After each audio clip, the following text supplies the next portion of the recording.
strategy to decide like what's the. That's why I'm heading out. I know. Good evening and welcome to the City Council Conference Meeting of Tuesday, February 13th, 2024. There are two items on the agenda. I'm going to take the second item first. This would be discussion regarding the purchase of fire trucks. Chief? All right, thank you, Mayor. Hello, Council. City Manager Pyle wanted me to come before you this late afternoon and talk to you about the $307,000 appropriation we're seeking in tonight's meeting. And that would go toward the purchase of 2 new fire apparatus. I wanted to give you some background there and answer any questions. So, from a historical perspective, as you know, the public safety sales tax put a 10-year apparatus replacement plan together for us, which was approved by the voters, I believe, back in 2014, 2015. I know. We just finished in this fiscal year, the last year of that.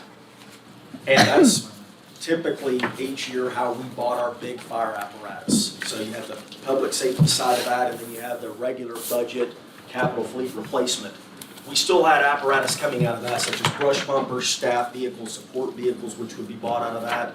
When possible, we would buy those out of PSST as well. But generally, there were 2 kind of rails running there on how we got our apparatus replaced. There were large apparatus that came up on the regular fleet replacement, and like I said, we would get them over in PSST or delay them to the next year where it fit into our program for replacement. So this year, we got the mid-mount aerial apparatus. I gave a presentation last year to you over that. And then back in the early fall, we were notified by Fleet that actually 2 more pumpers were approved on the capital fleet replacement side, not in PSST. So we assembled our team, started putting together some ideas on what these look like. We were notified by Fleet and by Finance that $830,100 were appropriated for each of these apparatus. We got with the manufacturer and realized very quickly that was not going to be enough money. The price that you'll see tonight, it came in at $999,000. With our 80% prepay, that got it down to roughly $938,000. So we're about $107,000 short on each apparatus. And then we figured about $45,000 per apparatus in loose equipment. And when I say loose equipment, all the hose, your nozzles, anything that's not permanently fixed to the apparatus in general, we also have to buy out of that. So that totaled up to $307,077 that we're coming to you tonight. I was talking to the mayor before the meeting. You know, we've researched other options. We've gone down some of these roads before when you start talking commercial apparatus, more of your assembly line fire truck. They just will, you can get those cheaper, but they just will not stand the wear and tear that we put on them. Generally, those are suited for volunteer type departments, much smaller departments. We've been approached by and looked into demo vehicles, so kind of used apparatus. There's many challenges there, and they were coming in between $700,000 and $800,000, we were told. I talked to Sutphin themselves, and if you recall, kind of on that note, you know, we were buying Pierce apparatus. And as I've told you before, I kind of like the 737 model that Southwest Airlines uses. You know, we try to get a brand that our mechanics know, that our staff knows, turn around when you're trying to repair them. On a fire scene, they're set up similarly, so we're much more efficient in all aspects of service when you do that. However, they started getting pricey, so I had my staff do more research and found Sutphin. We buy those also off the HGAC. They were very competitive, substantially cheaper than the Pierce rig that we were speccing out. And just as a reminder there, you know, they try to build everything here in America that they can. During COVID, we were having issues getting parts in from China as Pierce was outsourcing quite a bit. They also cross-reference their parts through Napa. There's a Napa shop inside of our fleet maintenance facility. A lot of things were making sense. Our fleet folks went on trips up there to do pre-builds, and everybody was very satisfied with that apparatus, and we're very satisfied with the one we have in running out of Station 1. So that's why we went with Sutphin. I talked to them, and I'm like, you know, it just, and I heard this earlier, it kind of feels like gouging. Like, can you walk me through this? And let's talk about this. And they said, well, Chief, good question. I can guarantee you that's not happening. And we have done the research. These prices are industry-wide. But right now, and during COVID, when you had the shutdown that you did, well, that didn't stop fire trucks from wearing out. We were still in business. We didn't shut down here in Norman, and that's something we're very proud of. But the rest of the world did. So steel, they couldn't get steel, you couldn't get engines, you couldn't get all the components. Well, orders kept coming in, and they said, we actually saw an acceleration in orders because people kind of started panicking. Let's get an order in now, right? And so it could take up to 40 months to build these trucks.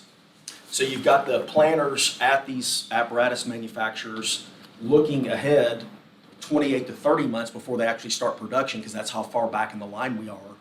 And they're looking at prices to this point, how much has steel went up to this point, how much of Cummins motors went up. And Cummins motors are going up more because of EPA regulations. They're cracking down more and more on the efficiency of them, so prices go up.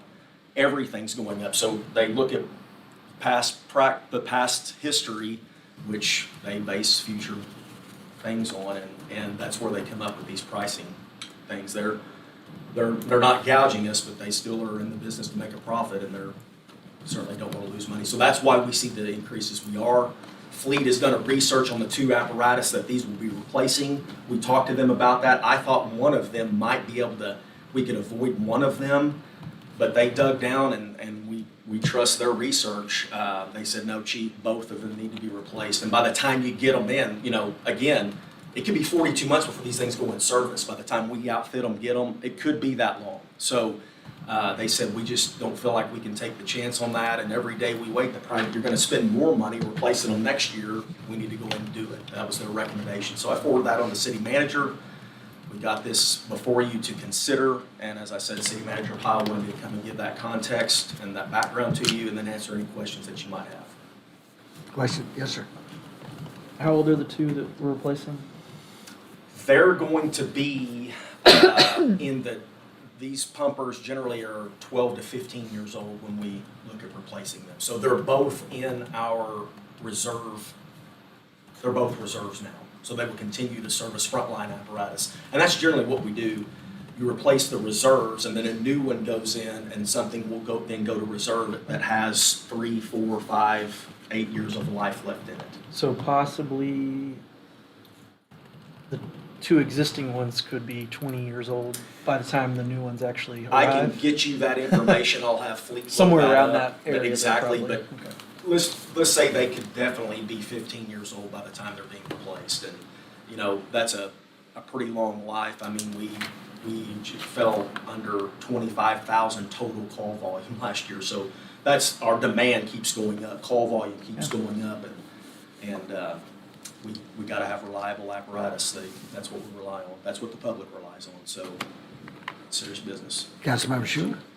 Oh, so if I was, Yes, sir. Chief, if I was following Yes. you correctly, I was trying to understand all the numbers that you were throwing Yeah. at us. Yeah. So each of these apparatus would be about 938,000, and so the delta was about 300 and something. Did you say? 30777 is what we have for you to consider tonight. Okay. 30777. Okay.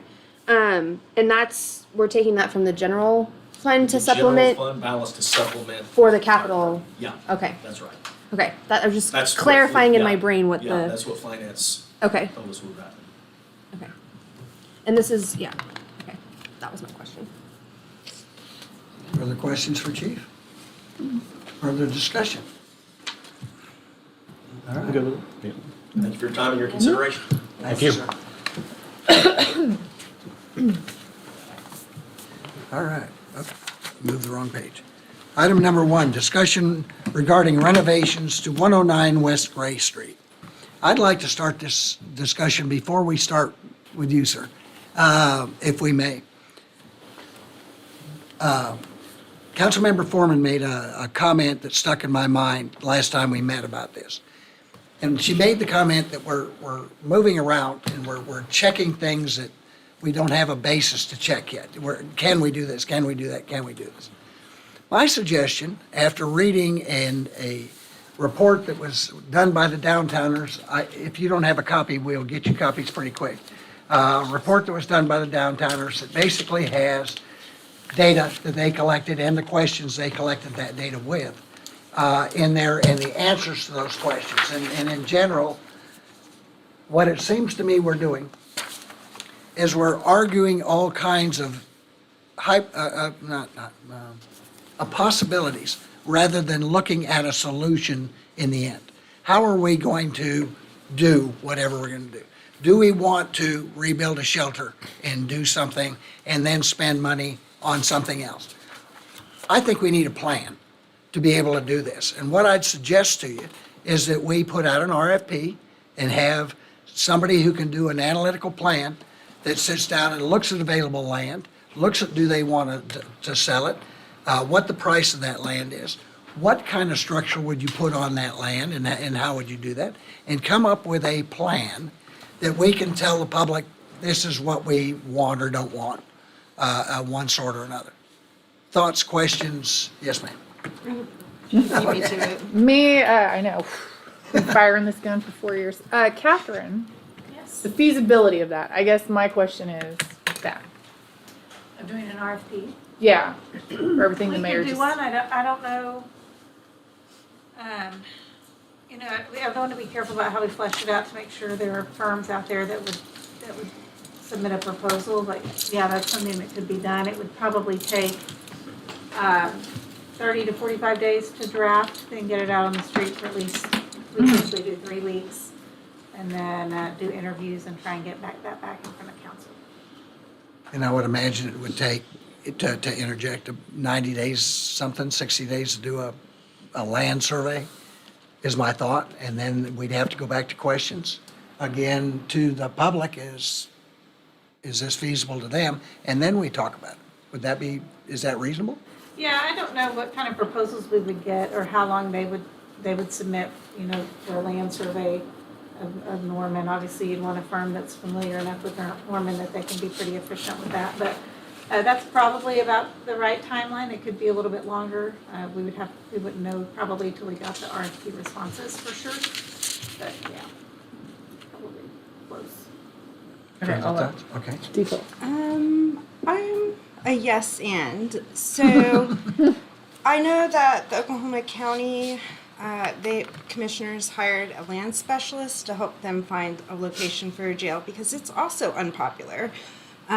So wouldn't be opposed to that, but I am going to still be for the improvements on 109 West Gray because we were talking about removing asbestos, making it a more open space that's usable and putting sprinkling in there. And I know in the future that shelter is not going to be there forever. And when I think about potential tenants that come next, it could be people like Engage Learning that are doing STEM enrichment programs in there. So I see improvements there as an asset long-term, long after a shelter moves out. Okay. We disagree. I think that thing's gonna end up being a commercial building of some sort. But that's all, that's part of the whimsy of the whole thing. Yes, sir.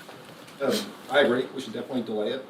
I was gonna say that when we walked in, just due to the fact that with everything we've done to find a permanent shelter, with what's going on downtown, why waste the money on this? It can go to something a whole lot better. And as far as that building goes, I mean, compared to the rest of the buildings in the city, that's not gonna be there that much longer.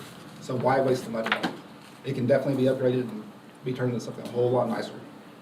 Yes, ma'am. This question's for Lawrence. What's the condition of that building and its future lifespan? Well, I can't speak to lifespan. We probably have another, I'd probably say 7 to 10 years on the roof. The structure of the building seems sound. So whatever that would run out to be, maybe the same time period, 10, 15 years, maybe longer, maybe 50. It's a brick building. HVAC system is upgraded recently on it. So it's an old building. As far as how long it'll live, I don't know, but it still has some life left in it. Are you just talking about the the west end of that, or the whole 3 buildings? The west end's one we upgraded some HVAC on. The rest of the buildings I still think are structural sound. They're just old. I mean, they're always going to take a lot of remodeling, to get them up to Old and what bad. things want. Yeah, they're old. So Those are the questions. I didn't see which one picked up first. Councilmember Holman. Has anyone approached the city offering to buy that property from us? Not Because recently. it was private property, and the city acquired it a few years ago and used it for storage and for some, I think line maintenance was in there for a little while. But has anybody expressed interest to the city about if we're willing to sell it and and that they're interested in buying it from us? It's been a few years. So we don't have any. I agree that I'd like to see that property redeveloped into high-density housing, actually, with commercial on the bottom and all that stuff. But I haven't seen any interest come forward either all these years that we've owned it. So I guess my concern or thought on it is if we identify the location, we purchase a piece of property, we put a question to the vote of the people to fund construction of a shelter, we're looking at like how long to do that, to build a new shelter from the ground up. Get voter approval and build it. You're 18 to 24 months in that And we timetable. You have to. don't need a engage Taj in- Mahal, we don't Right. need a, Right. you know, marble, facade or anything. I mean, a pretty standard Yeah, and most likely we'd building, be similar to talking- what we've seen in Oklahoma City, I would Yep. say, with their new shelter. The entitlement process, you're probably 90 days, and depending on what you bought, what we need to have it zoned, if you wanted to have an SPUD put on it, to kind of set out the rules of engagement. And then architectural work, checking to see where we have sewer water capacity. Just all depends on the piece of property we buy. I would say, yeah, 18 months in many cases. I think we could do steel construction and still make it look great on the outside, but really get the speed and the efficiency and the spans using steel construction. And then, before we chose that site, city staff explored multiple existing buildings in Norman to try to locate a shelter in, and we were unsuccessful, is that right? Correct. We even looked at an abandoned or unused building in the middle of Griffin Hospital, not near anybody. And we still had significant protest to it. Correct. Yeah. And so so for me, if we had any other existing building in Norman to move this to, I would be very open to doing that. I've stated that multiple times on the record. I'm open to any solution possible. The only thing I will not do is I will not support closing that shelter with no option, no alternative. That's not an option in my opinion. It's not a solution. And I strongly believe it will absolutely make the situation way worse if we put 55 more people out on the streets in Norman downtown every night. They're not going to go away. I've seen no evidence anywhere that just closing it down and hoping they wander off, that's not going to happen. And it didn't happen before when we closed down the Comanche shelter and we didn't have a shelter for 5 months. The homeless in downtown did not go away. In fact, they were more visible in front of people's storefronts in the morning because they were having to sleep on the sidewalks. So without an alternative solution, I cannot support moving that one. And if buying a piece of property and getting voters to approve of funding and then building something is going to take a year or two, I'm thinking about, okay, what is the most efficient use of this building in its current condition? And consolidating it from 3 buildings into one, but they're currently using 3 storefronts, consolidating that into one, moving the entrance to the side, adding fire suppression so we don't have to pay for a fire watch, and making it easier for the staff to oversee and manage it are pretty positive things that I think would make the place operate better and would be a better environment for those staying there. So that's kind of where I'm stuck is, I agree, I don't want to, it's not a permanent shelter, it's not a permanent location for me, it's not where I want to keep it. But also realistically, if we can't find any other existing building to move it to, and we've been unsuccessful at doing that so far, and it will take a while to build a new one out of the ground if voters should approve funding for one, it's kind of like, if we do nothing, we're just going to keep the same situation we have right now. And nobody likes that, right? So that's kind of where I've been back and forth on this, is we can consolidate it, move the entrance, we can save some money on fire watch, make it safer, and according to our building official, would make it more desirable for resale or reuse, whichever happens to be the case. So that's things that have been going through my head about that shelter and its location. So like I said, I'm for identifying a different location, and literally if anybody, and we've talked to some of the downtowners about, you know, a group of people getting together and trying to evaluate different properties and criteria and giving us some options that we can consider. And I'm all for that. I would absolutely welcome that, any help that we can get, because, like I said, I would move it yesterday. And objective help is a thing, because it's. And buy-in from the community. And it's hard to make a decision. We're trying to make a decision for 130,000 people who all differ in opinion. And so when we do that, we want to make the best decision for as many of those persons as we can. I agree with you. I don't think you could shut down the shelter tomorrow. That would not work. But to get somewhere to go, somewhere where we're not just flailing about is my thought. If I may add one more thing, my concern about like expanding the capacity of it is the fact that we are still having to let them all out at 7 a.m. without. I know caravans take some of them and whatnot, but it is problematic to have them all be released at the same time in the same area and not. They can go to food and shelter and hang out there maybe or whatnot, but that is problematic in my view, is Well, that may not be- having it be full around, and 7 a.m. it's released, and kind of like that. So I'd like to have some way to address that if we are considering expansion of it too. So Okay. Councilmember Peacock, did you still? Yeah, I definitely share that last thought that he just explained. I would support an RFP and a land survey and all that. I would think my preference would be to look for an existing building first.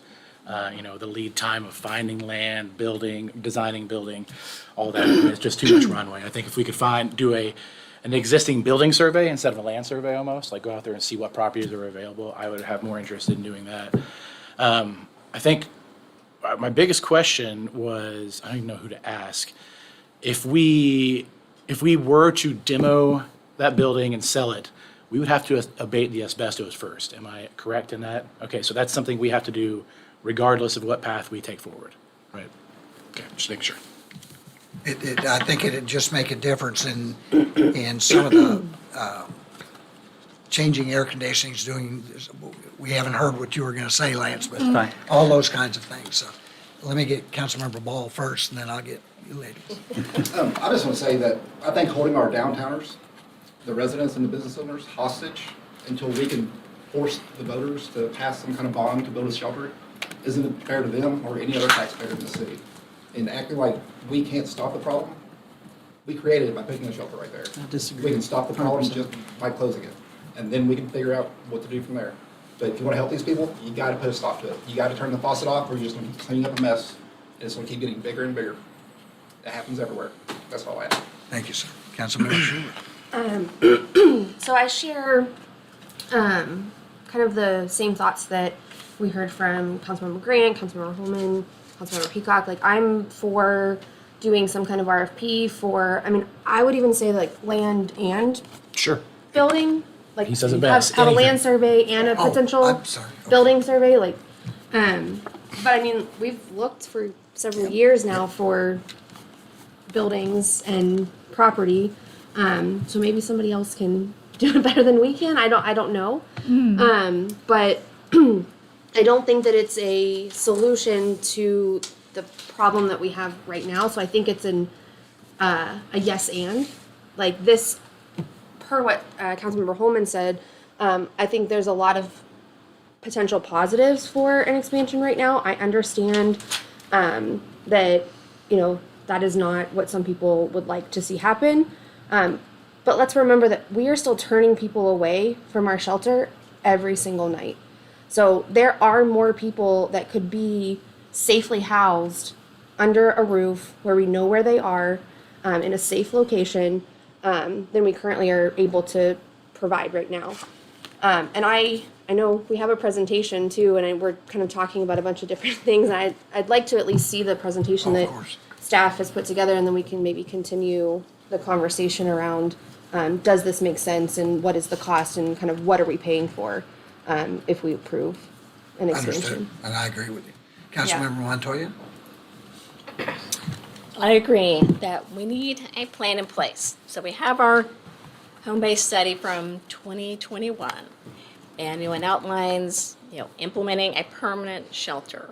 And whenever I joined council, and trying to get an understanding on how did this shelter come to be? Because, just being a citizen, I remember it being, moved and moved and moved and moved. And I vaguely recall, and I could be wrong on how I remember this, but it's been a few years, but I think back in 2018-19, we had a major storm coming in, and it was, oh my gosh, we have a lot of people outside, we've got to get them inside. And then it just seems that this 109 has just kind of morphed into a weird snowball, and another strange snowball, and it's not going anywhere. So I do think we need to get a plan. As far as the improvements that are being made, which one are just general improvements to the building, like the asbestos and maybe the fire sprinkler system, versus ones that are specific to renovating it to be an expanded shelter? Like which ones do we need to do for just resale improvements versus specific to the remodel? Because I had the item, I meant to bring that itemized budget, but I forgot it. We have it on the It's in the presentation too. presentation. Okay. One thing we looked at when we looked at the building was, what if we just go in and add sprinkler to the building as is, as the interior looks? The cost on that, because of the asbestos, not removing the asbestos, but working around it, was close to $40,000 estimate. So that was leaving the old facade that's outdated in there, adding the sprinkler system, 40,000 just to work around the asbestos. Then I came back, all right, with the state contract guys, what would it cost to completely get the building? It was 60,000. So to me, if we took the asbestos out, that means we get the whole building, and it's money better spent. Now everything's out, we can start coming back with basically a shell. Lance, to Yeah. that point, we know when we were doing the remodel of the former central library, we started off under the impression the asbestos had been removed in prior remodels, and they actually did asbestos testing on the building before they started, and none was detected. And lo and behold, they're in there pulling off ceiling tiles and 22,000 square feet. It's a personal philosophy that, darn it, let's be the group that solves that problem forever. When we find it in our facilities, if not us to clean it up, when we kick that can down the road, the next group who discovers it, one, they're gonna think badly of us, but two, it's gonna cost so much more money in the future to get rid of such a thing. It's never gonna be cheaper to really get rid of a hazard than it will be right now. This is trauma for Brenda. And one thing to add on that whole row of buildings that the city owns, we had all those buildings checked for asbestos, and that's a one-time deal. We paid for that one time. Once we remove the asbestos out of 109, if we do that, then that building gets a clean bill of health, then all those buildings have that. So to be able to sell the buildings or for somebody to rent it, remodel, we already have that certificate in hand. Is So- the asbestos only in 109? Only in 109. Boy, that was lucky. Oh, yeah.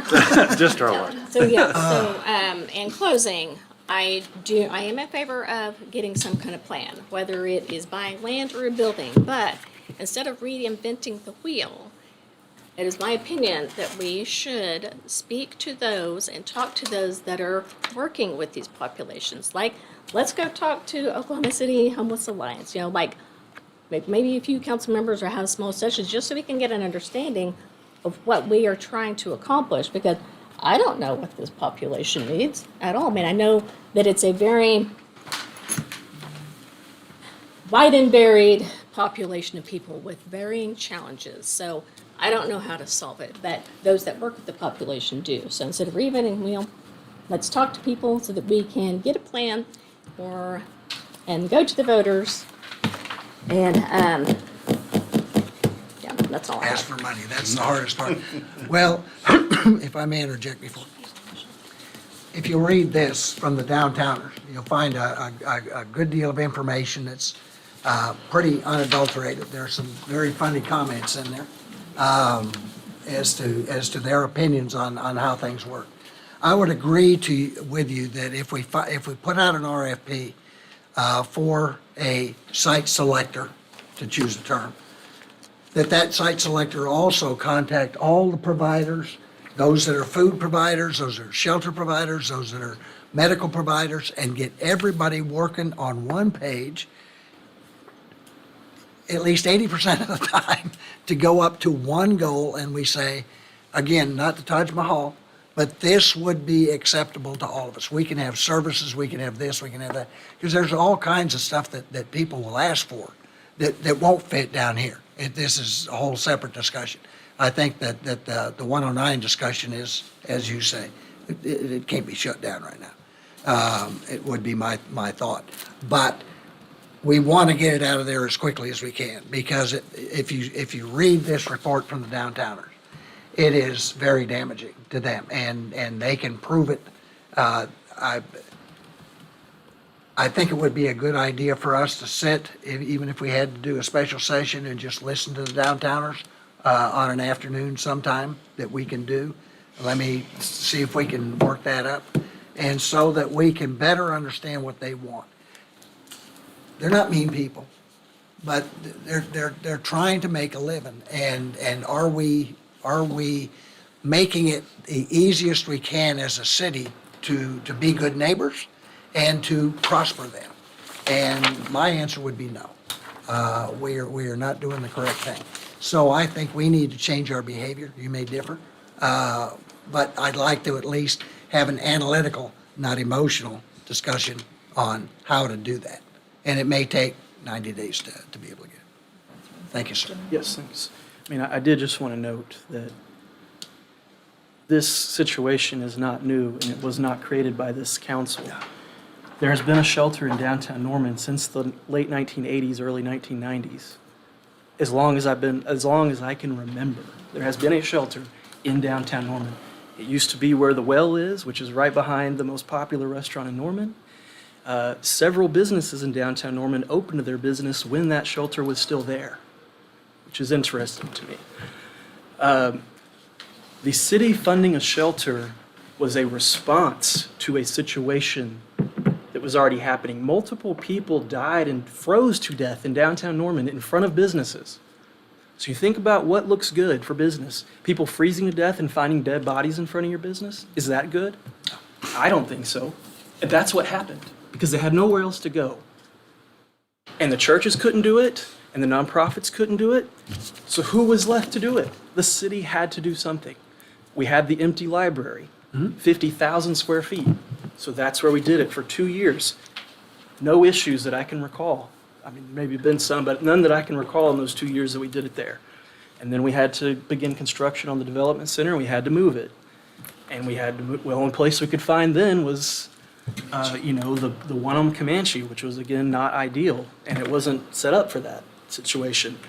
And then we couldn't do it there anymore, and we had to scramble around and try to find somewhere else. And we looked at Griffin, and we looked at multiple other properties, and every single option we've run into a roadblock, every single one.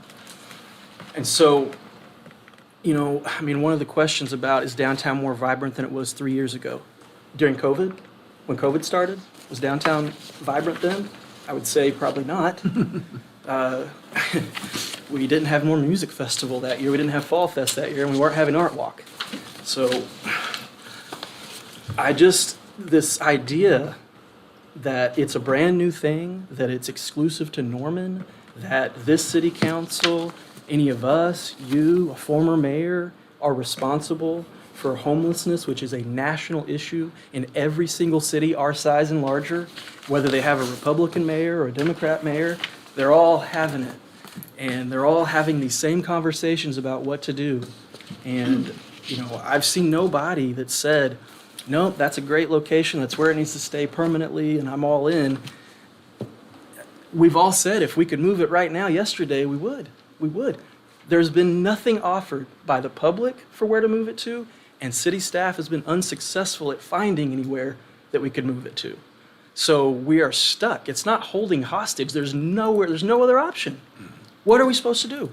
You have not come up with an alternative plan that I've heard. So if we're holding them hostage, please propose a policy and we can consider it. But so far, no policy's been proposed. Well, that's why I'd like to do the RFP. And I think that's a good idea. Yes, ma'am. Yeah, just to add to that, I talked to Salvation Army last week. Whew, I can't believe it was last week. They said that they've been operating in this area since 1960. And they're expanding their shelter, aren't they? Yeah, they're expanding. I haven't heard complaints about them since my entire time on council, and former council member Hall says she's never got complaints about it. I would also say I would really love to hear Lance's presentation. Oh, yeah. Because we do have to do 5:30 on Yeah, time too. we do. And he's got 45 minutes, so. What? Well, I know we're going to talk after. Yeah. And that's right. And frankly, Salvation Army has done a wonderful job and will continue to do a wonderful job and have since 1860 or whatever it is, whenever Booth was out there doing it. And so, and that's something that could go as part of us asking in the RFP. Is that something we want to do is not us build it, but them build it? You know, those are questions that can be asked and answered, so. But anyway, if nobody has any more input, Lance, would you take the floor, please? I do, but I'm gonna wait. So you can have your turn. 109 West Gray, it's the city-owned properties. One way we got here is we looked at all the city properties on there, knowing the shelter was, using the front parts of part of them already, and trying to figure out which one would fit the needs the best, and that's how we ended up at 109. And of course, anytime you do a remodel or anything anymore, you have to have chests for asbestos, things like that. So that brought us into that testing to see what we could do. And like I said, we checked all the city buildings owned, and the only one that had asbestos was 109. And the only thing that I brought numbers on is for 109 is just for the interior of that building. This is our current layout. And we're kind of using the south end of these buildings currently, kind of the existing layout. And we found asbestos in 109, which is this far left one, in every aspect of some part, in either the sheetrock, building boards, the ceiling tiles. There was a false roof above the ceiling tiles. So there's just different areas throughout the building that we found the asbestos.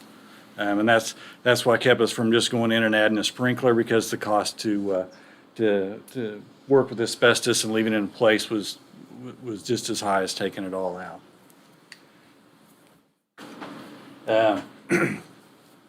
The interior, like you said, they're old buildings, they're outdated. The interiors are outdated, the outsides are outdated.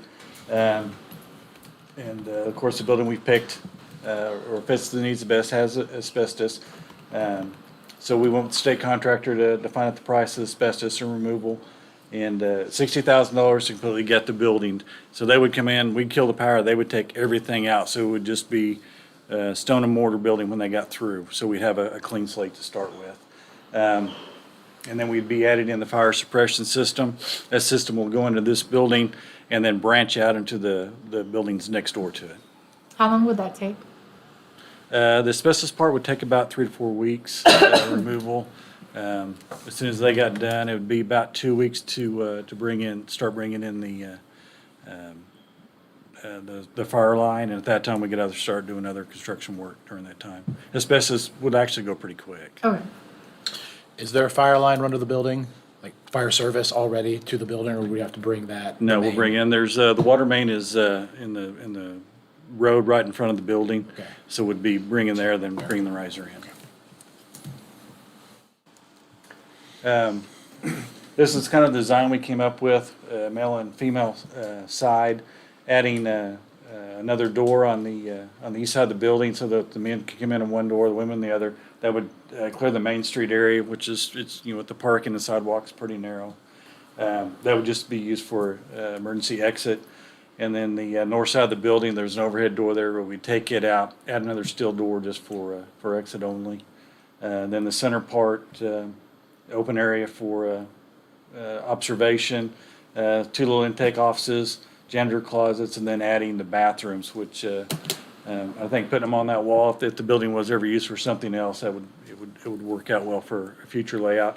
And we're looking at just basically the center kind of freestanding wall, some walls on the walls, some open brick in areas where it's feasible, try to keep the cost down. And so basically an open floor plan, and then we'd go with a 10-foot drop ceiling tile and lighting, LED lighting. Pretty simple layout, pretty easy if it was ever used for something else for that center part to go away. Yeah, oh, That's okay, just waiting to be recognized. which one was first? Orange. Lauren, sorry. So the areas that are kind of like in the block size, like the 6 kind of checkered areas, is that what we're proposing as like the bed space, like the bunks? Yeah, the bed, the longer 6 pieces there, those are where the bunks would go. Each area would have kind of a commons area where they could have a table if there was a TV in there or something to entertain them or have a common place to sit, which they don't have now, and then just the regular beds. Some limited storage. I think most of the storage for them would be totes underneath the beds. I think is what April desired. The rest would be for linens and cleaning supplies. And so how many on each side, so on the men's side and on the women's side? I just kind of went off what the fire marshal thought with the beds. We could have about 100 in there, so we just kind of did a 60-40, and that could be changed back and forth depending on needs. And all I was going off of was what the fire marshal would say I could allow to have in there. So Okay, thank you. Councilman Pica? Is there insulation on the roof, or do you have to put a drop ceiling in it to condition the space? I'd have to put a drop ceiling in. Now I kind of looked at spray foam insulation, but the price of it's gone too high. I was wondering if it was a cheaper So, option. yeah. Thank you. What do you smell You and your technical knowledge. I'm trying to find what Trump's cost here. You know? Yeah, it's tough anymore. Steel building. Kind of goes through, got in the interior, adding the fire expression. Our breaker panels look pretty good, so we'll just be bringing in new wiring from the breaker panels in for, just at all of our receptacles and for the lighting. Center space for offices, I think the big part is adding some bathrooms to that building. And then we'd close up the electrical room in the end, which would be another thing if it was ever rented for somewhere else you'd want to do. And just bringing the interior of the building up to code for electrical and plumbing. It's an old building, so like I said, once there's nothing in there worth saving, we'd have to pretty much gut.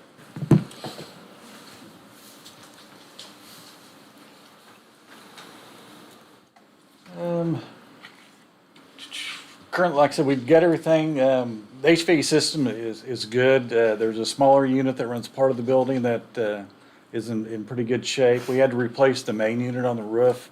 It completely went out. It was non-repairable. New plumbing lines we run in. And this assessment is on runner plumbing lines inside. Hopefully the sewer line out there is fine. We didn't check it, but I don't think we've had any reports of problems. So adding our new lines. Electrical inside the building brought up to code and drops for our lights. New bathrooms, janitorial closets, storage areas. And then the entryways on the east side of the building is our main goal. I got estimates, they're non-contractual estimates. It was basically, I brought some contractors out, give me some prices I can work with, so I could have actual numbers in hand. So I think all these are, for right now, really, really good numbers. It came up with a total of 300,000 to get, and then bring something back inside that building. And that's pretty basic. It's some exposed stone or brick, sheetrock, white, drop ceilings, LED lights, and just your basic bathroom. So it's no frills, but it would work for this or for a future renter. And then the floors, we're just going to have those sanded and sealed. So it's just a basic shell build out. Nothing to the exterior to make it look better. No, this didn't include anything exterior. Just looked like an old building out there. Yeah. It's kind of the floor plan with the lighting system put on top, kind of gives you a little more feeling of what it would look like. I did reach out to OG&E to see if I could get any extra on the lights, but it was what they call one of their free services on the. So they said we weren't eligible, but they were going to look back at it since it was a shelter. They might be able to work one of their programs in, which usually 40 to 60% off any light fixture. So If you'll send me the contact person to talk to, I'd be more than happy to talk to them. yeah, Kim, I'll send it to you. Okay, thank you. So they were open to the idea of still trying to help some way. Good. This is a little bit more of a layout, just kind of showing the size and the building finished design, so. Pretty basic. You still got half an hour. Questions, comments, anything for Lance? You got it. Aha, there you are. I did not see you. Brenda was hiding. Okay. It was me, Jason, if you remember, it was like the fall of 22 or something. It was like, what's that building? You got stuff in there. Could we use that? It was never meant to be a long-term solution. However, it's the best we have. I don't know how to say this without it sounding bad, but I didn't have to vote for myself today, so. How long could we kick this game down the road before we would have to like make a decision on like doing something? I'm not saying like for a long time, but it's like if we don't want to keep it here, if someone feels moved today to be like, come by my building, then we would want to do that, right? Like, what's the timeline of like when we would have to start getting this going? I think this could be, the second you approve it, we can start with improvements. The second you find a different building, there's always gonna be us acquiring the property, paying for the property, then getting an architect involved and getting a plan to redo that, and then we have to bid construction and then do But we the know actual there's construction. asbestos in there, so. Well, I'm just talking about Yeah. if you were picking, using another facility. Yeah. This one's ready to go. We can start Okay. on this anytime. And with no architects involved in this process. Our architect is stamped by Lance. He's not really an architect, but he's been, City manager, is this ever a building that we would sell or unload at any point? That is really a philosophical question for council to consider. There is value in controlling the block Sure. that municipal services are provided on. I think the post office is probably going to be a fixture there for most of our lives in this room. But it is an asset, and when council thinks about how to help influence what you'd like to see happen in the downtown, more housing in the downtown, it's got a really great address. It's across the street from another asset you own that is a really great address to look at for redevelopment and the infusion of mixed use and high density housing. So council have to think long and hard. So it's something we would want to hold on to, really. It is definitely an asset on the balance sheet. We don't owe any money on it. Right. It's paid for free and clear. Its highest and best value could be a vacant lot as opposed to an existing building. So, Okay. but yeah, it looks really good on your balance sheet right now. Yeah, I'd rather have it earn and at least ad valorem taxes, so, even though we don't get any. Yes, sir. That was actually gonna be my comment. The upside of letting go of it is we put it on the tax rolls, and now it's in the Center City TIF, generating increment. So, Yes, ma'am. just something to consider. One day. I was gonna say the last time I remember discussion about anyone being interested, it was Factory Obscura. Yeah. And they couldn't get the funding for it. And I think funding for projects like that is gonna be hard for a while. We're not in exactly a great economic time for people who aren't fabulously wealthy. Right. So, yeah, I could see us using it for other things in the future while we wait for conditions to be more favorable for mixed use. And that could be a situation where council might consider a short-term lease versus a really long-term lease, just recognizing that market conditions could change and you could have somebody with a checkbook show up and knock on your door and propose something of great interest to council. Now in hotel. Similar. Yeah. Yes, ma'am. So Oh, knowing, I wasn't actually done Go for it. earlier, Mom.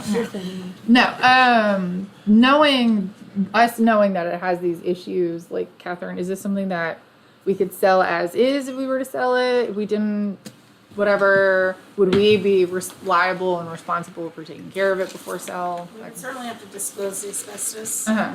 Of course, if you sell a property with known asbestos, that's gonna impact the purchase price. So Right. it would likely be something, because we can take advantage of the state contract prices, that we would wanna ameliorate that regardless. Okay. So I guess the question is, do we find value in fixing it up? Which I do, but again, we don't want to stay here forever. If anybody's watching, Yeah. just please, God, just please help us. Okay. Sorry, Matt. I was just asking if we have a current appraisal on the building. Do we know what it would be worth if we did look to sell it? I haven't done one recently. I'm just trying to remember the prices from when we bought it. I mean, price minus asbestos. Right, right. Yeah. We don't have one, I don't think now. We could do one. Okay. I think it would be smart to know what we have. Want to include that in the RFP? I would think we'd probably want to have that information before we did an RFP, so that we could, knowing what the value is with and without asbestos, make a decision there. I think it's a, And to that point, Your Honor, we could also have it appraised as is, recognizing the asbestos number that Lance has for us and what it might be worth as vacant land. Sure. Just to provide that. I just think having the full picture, I mean, you know, like I said. But where we're- are we having? That's easy to do as a kind of a one-off, so we wouldn't have to put up with the other Sure. RFP. We have an appraiser that we can use and get that done. Perfect.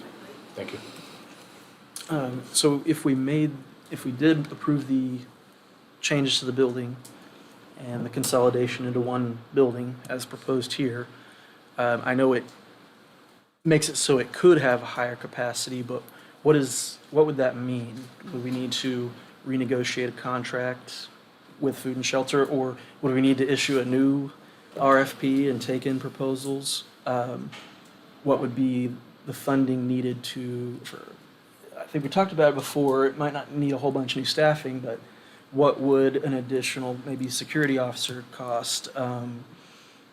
The additional beds. So I think there's two parts to this.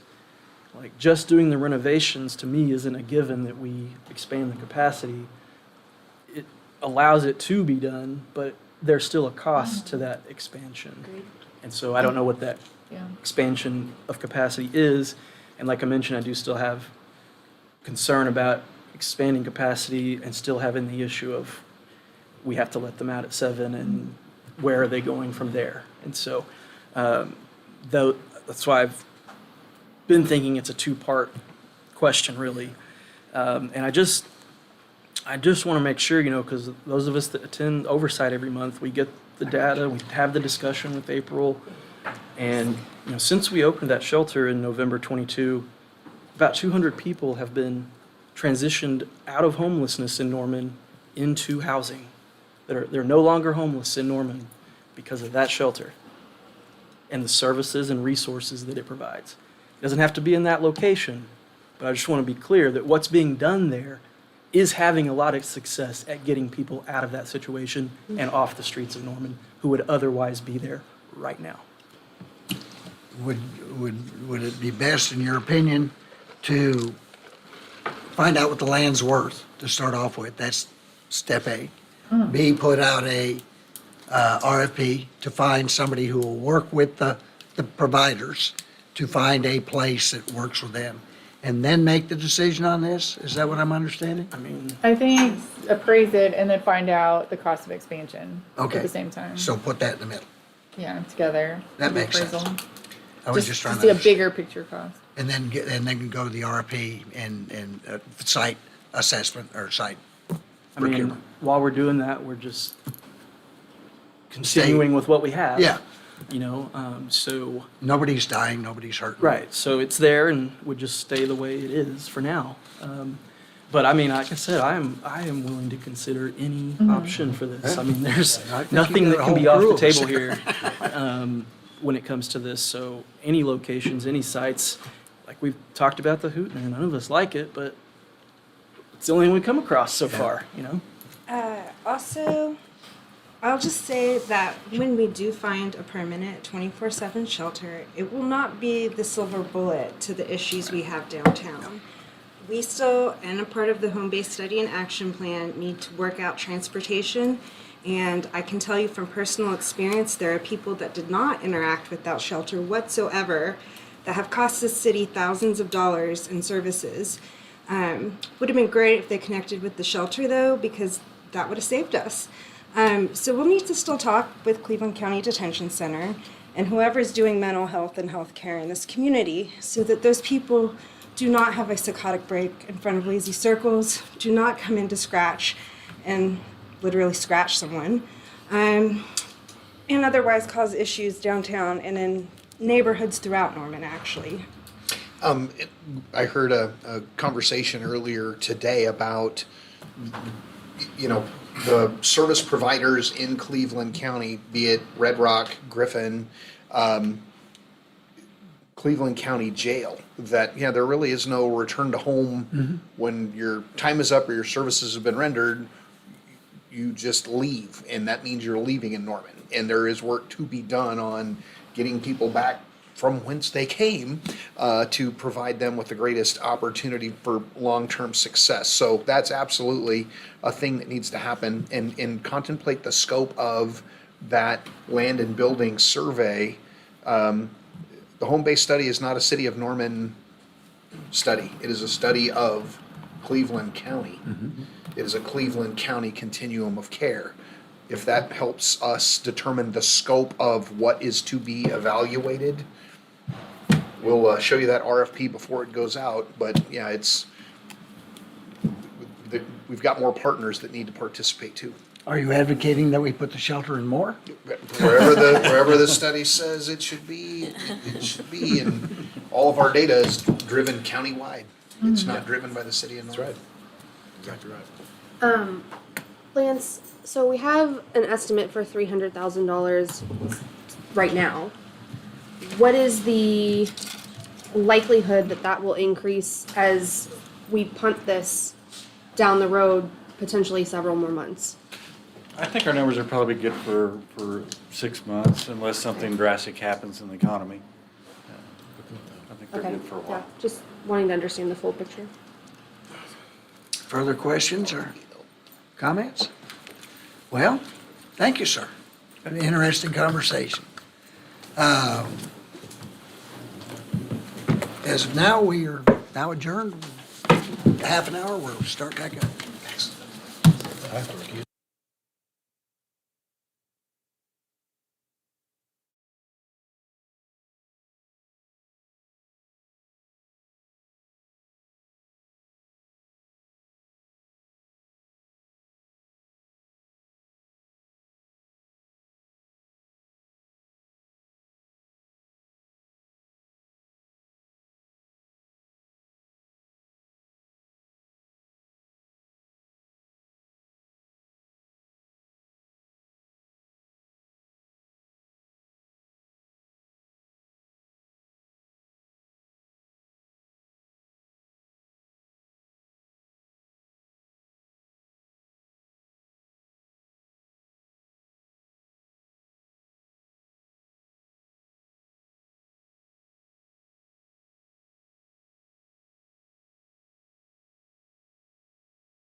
Here we go.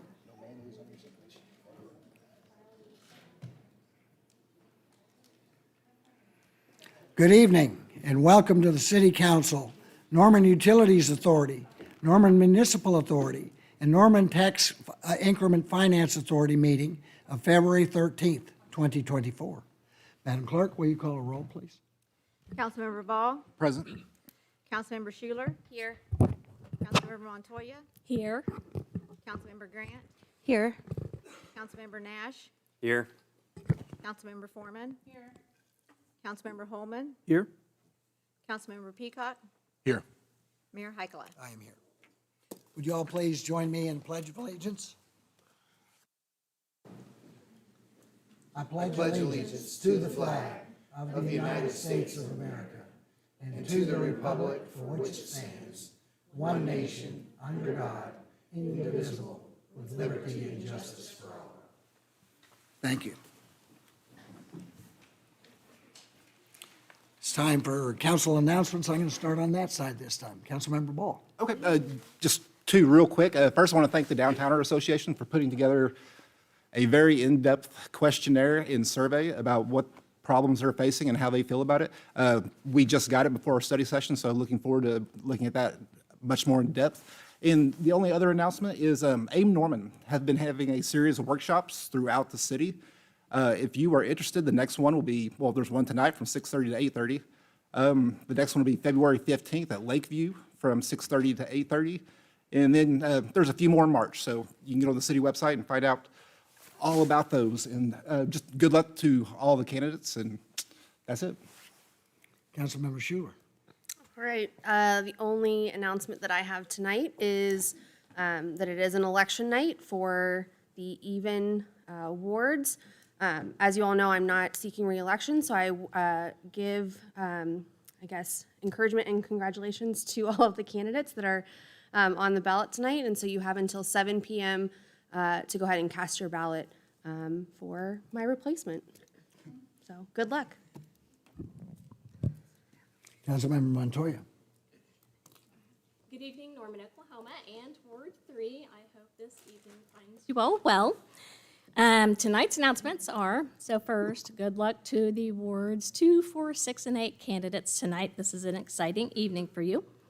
Then we have 2 other elections coming up. March 5th, we have the OG&E franchise agreement. Then April 2nd is the Norman Public School Board District 4 seat. Then, secondly, so we have a variety of seasons. We have summer, and we have winter, then we have football, and then we have tax season. That's everybody's favorite season, I'm sure. So 2 things that I want to highlight about this. To our older taxpayers in our community that have low to moderate incomes, if you're not aware of a program that the AARP has, it is called the Tax Aid Program, where they offer free tax preparation assistance for you. And they generally hold these at the Norman Public Library, but due to the circumstances, they are going to be held at the Well. And you may call to set up an appointment at 405-292-7275. So these are volunteers that are trained, credentialed, and IRS certified.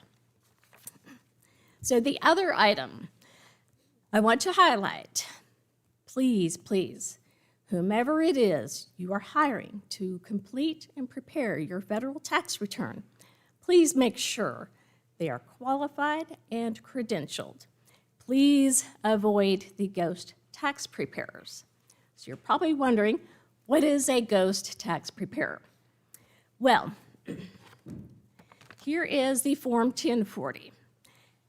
And on the second page, and on every tax form, there is a section called the Paid Preparer Use Only section. A ghost preparer will not sign the tax return. A ghost preparer does not have a P10. There's this little box right here where they're supposed to put their P10. A P10 stands for Preparer Tax Identification Number. This is a number that those that are qualified and credentials obtain from the IRS every year. So The other way, if they happen to have a website, and if you go to their website and they do not list their education and their credentials, and if there's some kind of disclaimer about by request only they'll provide their credentials, I do not know one professional that does not have their education on their website, that does not list their credentials. Please protect yourself. I see tax returns that are prepared coast to coast, all over the nation. I have seen botched tax returns, and the people that are ultimately responsible is the taxpayer, not the tax preparer. So the 3 people who are credentialed and authorized to prepare a tax return for compensation is a CPA, that's a given, is an attorney, they practice law, IRS code is law, or an individual that has gone through the IRS enrolled agent program. And so, here's a lovely website where you can find, if you want to verify where if your current tax preparer is credentialed, qualified, or what have you, or if you are looking for one, you can go to the IRS Directory of Federal Tax Return Preparers with Credentials and Select Qualifications, and that website is https://irs.treasury.gov/RPO/RPO.jsf. Please protect yourself from ghost preparers who are not qualified. And that is all I have tonight. Thank you all for being here. Councilmember Grant? Yes. Good evening, Ward 4 in Greater Norman. It's still Black History Month until March 1st, and I wanted to take a moment to reflect on the life of Ada Lewis Sipple Fisher, who was born February 8th, 1924, in Chickasha, Oklahoma. She would have been 100 this month, but she passed away from cancer on October 18th, 1995. In her honor, the University of Oklahoma dedicated the Ada Lewis Sipple Fisher Garden on its Norman campus, which is located in Ward 4. At the bottom of the bronze plaque commemorating Fisher's contribution to the state of Oklahoma, an inscription reads, in Psalm 118, the psalmist speaks of how the stone that the builders once rejected becomes the cornerstone. If you have no idea what an understatement that is, consider that the University of Oklahoma and the state of Oklahoma did everything in their power to bar her admission to law school, even creating a dupe of the OU Law School just for her. She did not accept that, thankfully. And when they did finally admit her into OU Law School, they forced her to sit in the back of the class. But in the end, Dr. Fisher went on to have far greater impact, and she also served in a sweet cycle of justice on the University Board of Regents. So I highlight her impact on the world today just to say, as we think about Black History Month, let's reflect on the ways that Jim Crow, white supremacy, and patriarchy will not always have a stranglehold on our collective futures. These days, those days are not quite completely past us, but slowly those institutional biases and power imbalances will become relics of a less civilized age. Next, happy Mardi Gras, as that is also today, if you celebrate it. I had the honor of judging the 30th annual Mardi Gras parade last Saturday with Andrew Coulter and Lance Grant, and Danza Azteca killed it overall. That's who we awarded for Best in Show. And I have to say, all the judges were impressed with the diversity of entries this year, so good job to the Norman Mardi Gras parade organizers, volunteers, participants, and other supporters. It's also Election Day on all the even ward council races. Polls close at 7 p.m., so you still might have some time. If you have a window of time and you are near Jefferson Elementary, there is an AIM Norman Neighborhood Workshop from 6:30 to 8:30 p.m. If you can't make tonight's session, go to aimnorman.com and look up available dates. We have 2 months of public engagement and review of the work that is happening on our comprehensive plan. If you are not serving on the steering committee or subcommittees, this is an opportunity to take a look and weigh in on the future growth and sustainability of Norman.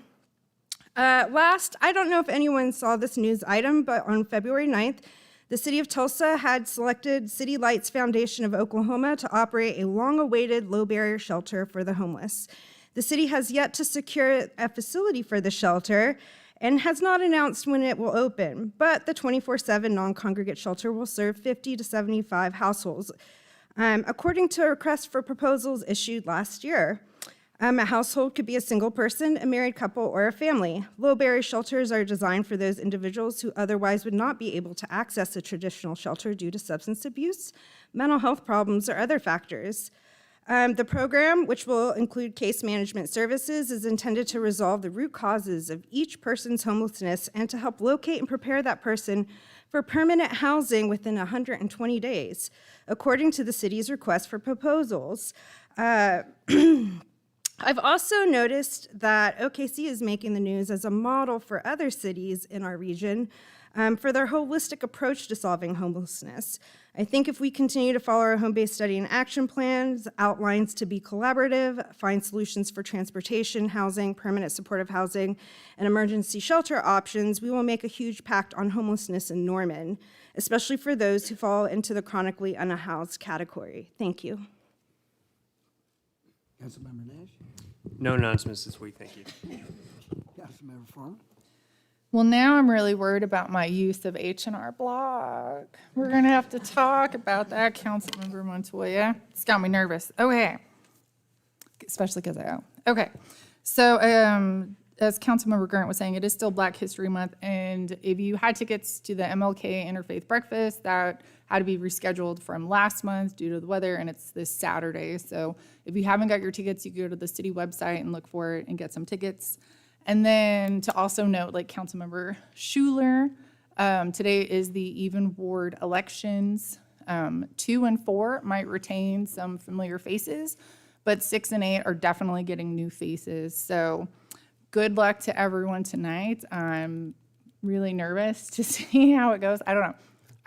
It was very weird voting for my replacement, and so towards 6, I'm just really thankful for the 2 terms that you entrusted me to serve you, and I really appreciate that. So we'll see how it goes tonight. So that's all I got. Councilmember Holman? Thank you. Also want to echo the comments from Councilmember Ball and Grant about the AIM committee and the meetings that are coming up. If you have an interest in how the city of Norman develops over the next 20 years, if you're concerned about how it developed over the last 20 years, this is the opportunity to weigh in on the plan that will guide this council and future city councils for the next couple decades when it comes to development and housing, commercial, industrial, all those types of things. So absolutely agree with them. It's an opportunity for the entire public to be hands-on involved. You can attend the meetings, you can provide feedback, answer the survey questions every month. And it's just a really good opportunity, and it's going to have a long-standing impact on the city. So definitely get involved in that.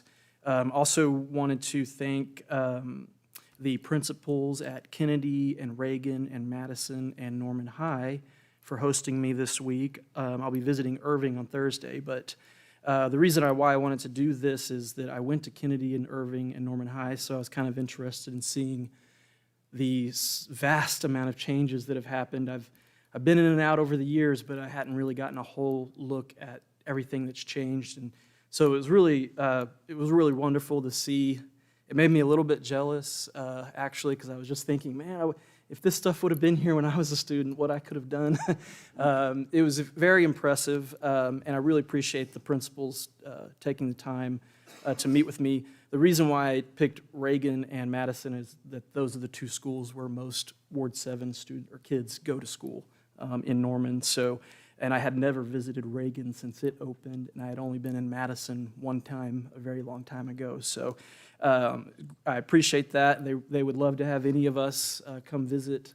I'm going back to Madison tomorrow morning. I was invited to, they're doing a mock election of some kind, and so they asked if I could come back, and I was like, sure, yeah. It helps that I live like 1 block from the school, so it's nice. And so I appreciate them and Dr. Nick for arranging that for me and setting that up. And then also, just a reminder that next Thursday is Community Planning and Transportation Committee. Again, if you're interested in transit issues, public bus system, road construction projects, that's the committee where we discuss those issues every month and get updates from city staff on passenger ridership, budgets, progress on projects and how they're coming along. So 4 o'clock next Thursday here at City Hall. It's on YouTube. You can watch it there, or you can attend in person. But if those things are of interest to you, that's where to come. And you can feel free to email me or text me or call me or any of us. And if you have questions or comments you want to make sure that we address in that committee, we'll make sure to do that when we're meeting with city staff. So next Thursday, 4 p.m. And then the last thing is just that you have a little over an hour left to go vote in the even-numbered wards. And like I've mentioned before, every single vote can really make a difference in these elections. When I first ran, I lost by 21 votes, and then I ran again 2 years later and won by 28 votes. I've seen some city council elections decided by fewer than that. Just last year, we had one. The Oklahoma Natural Gas Franchise Agreement in September passed by 34 votes citywide. So every single vote can make all the difference in a local election. It really does matter, and it literally takes just a few minutes to go in, cast a vote, and leave. You don't have to wait in line for an hour or nothing. So you got plenty of time, about an hour and 12 minutes. So that's all I got. And also just a thank you to all the candidates that are running. It's just by putting your name on the ballot takes a leap of faith, putting yourself out there, exposing yourself for people to look at everything you've ever said, ever done. And then the reward, if you get elected, is you get $100 a month, and you get to be up here to make these really difficult decisions that some are somewhat under your control and some are not. But there is a lot of reward to it when you're able to vote for something and watch it go from an idea on paper to a building that gets constructed, or a new park that gets done, or some policy that addresses an issue in the neighborhood. That makes it very rewarding outside the low pay and all that stuff. So I appreciate every candidate that's willing to take the leap, and again, encourage everybody to go out there and exercise your right to make that vote. Thanks. Councilmember Peacock. Yeah, so I won't belabor the point too much, as already been said. Get out there and vote. If you don't vote, you can't complain. So you've got about an hour and 15 minutes. Not in this city, but yes, the mayor has none. All right, next item is the consent docket. This item is placed on the agenda so the city council, by unanimous consent, can designate those routine agenda items that they wish to be approved or acknowledged by one motion. If any item proposed does not meet with the approval of all council members, then that item needs to be heard in regular order. Staff recommends that item 1 through item 20 be placed on the consent docket. I need a motion to place items 1 through 20 on the consent docket. Second. I have a motion and second. Motion on the floor is to place items 1 through 20 on the consent docket. Council members, you may cast your vote. All votes have been cast, and the motion to place items 1 through 20 on the consent docket passes unanimously. Thank you, ma'am. I'll entertain a motion to approve the consent docket. Second. I have a motion and a second. Are there any comments from council regarding any item on the consent docket? None. The motion on the floor is to approve the consent docket. Council members?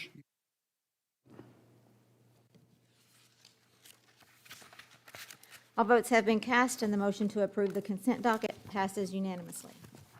Thank you, ma'am.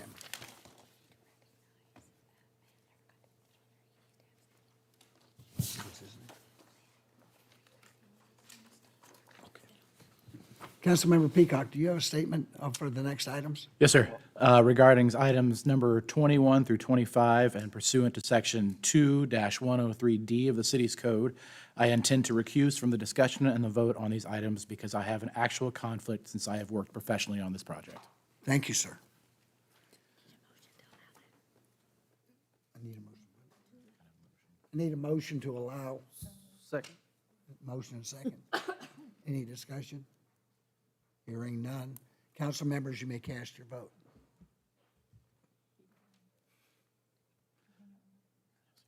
He stepped out. All votes have been cast, and the motion to allow Councilmember Peacock to abstain passes by a vote of 7-0. Councilmember Ball has temporarily stepped out of the chambers. Start with item number 21. A resolution amending the Norman 2025 Land Use and Transportation Plan, excuse me, to remove a portion of property located east of US Highway 77, south of East Cedar Lane Road, and north of Post Oak Road from mixed-use designation and low-density residential designation, and place it in a mixed-use designation and remove another portion from the future urban service area and place it in the current urban service area and remove from special planning Area 7 designation.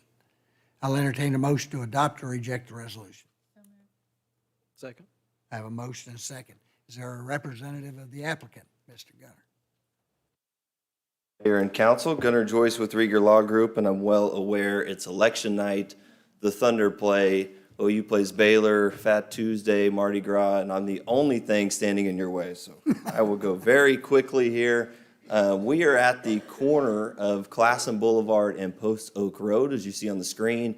Just to the south of this property line is the city of Noble, so we are the southern tip of city limits. There's a zoomed in imagery of the site as it exists today. We have 5 items tonight, so the first one will be a vote on 2025, and I have stolen a trick from city staff to show you what is currently there is that yellow that is low-density residential, and on the right, very proud of myself, you can see it's all purple now. That is the proposal for mixed use throughout. There's also a piece that is currently future urban service area, and the request tonight is to take it to current urban service area. The next is the zoning item. Right now, the entire site is zoned I-1 light industrial, and our proposal is take it to PUD, like the surrounding properties that you see already colored in pink. The next one, as part of the zoning, the PUD is the site plan, and I'll show you a few changes that have been made since Planning Commission. The night of Planning Commission, the neighbor to the east, the Farzani family, essentially protested the development, and then to the developer's credit, Cale Streeter's here with Wigan Properties, the applicant tonight. They met with them for about an hour and a half before Planning Commission and agreed to many changes. Those obviously weren't implemented at Planning Commission, but were discussed. So tonight I'm going to show you these changes. This was the voted on site plan at Planning Commission. This is the new one. So it's very subtle changes, but you can see a couple of them. The landscape buffer on the east was originally proposed at 100 feet to the east. They've added 50 feet to that, so it's 150 feet from the eastern property. They have reduced the number of curb cuts along Classen Highway 77. And the cabins, if this cursor, I think you can see there, the cabins that are down there on the southern edge have been pushed to the west to, again, add a little buffer to the east. There's additional agreements that aren't shown on the site plan, kind of items that are either in the PUD or handled privately between those two owners. Those are listed on the right side of the screen. There's private quality control measures in place for the types of RVs and vehicles that can come in. We've revised the PUD language to ensure this project can never be converted to a mobile home park. It is a high-end RV luxury resort, so we've added language that this is not a long-term stay RV mobile park. There's a mutual sewer easement has been added to the preliminary plat. That'll be a cross sewer easement with the property owner to the east. And there's been an agreement that a water line will be installed all the way to the southeast corner of the property. So all those items were discussed at Planning Commission and now have either been shown on the preliminary plat, shown on the site plan, or added to the PUD document. So this is the 4th item we'll vote on tonight. Actually, the 3rd item, excuse me. It's a relocation, vacation of 24th Avenue. So you can see 24th Avenue as it exists today in the northwest corner of the property. And this is the proposal. So this is future phase. The very first phase of the project is the eastern portion of the RV resort. But forward thinking, the plan is commercial office frontage along Highway 77. In order to do that to the way it is laid out on the site plan, which we believe is the best use of the property, lining Highway 77 with commercial outparcels, that would be relocating that little piece of 24th that kind of cuts through the very north tip. So as you can see there, we're relocating. 24th will take a hard left turn up there and connect to 77, which allows for more commercial out parcels along the frontage. As we went through the process, we received pretty typical objection letters from the utility holders that essentially say, while our lines and utilities are in place, we need rights to those lines so that they can work on them. The applicant, of course, agrees to that, and so until those are relocated at applicant expense, the utility companies will retain all rights. There'll be no interruption of service until relocation.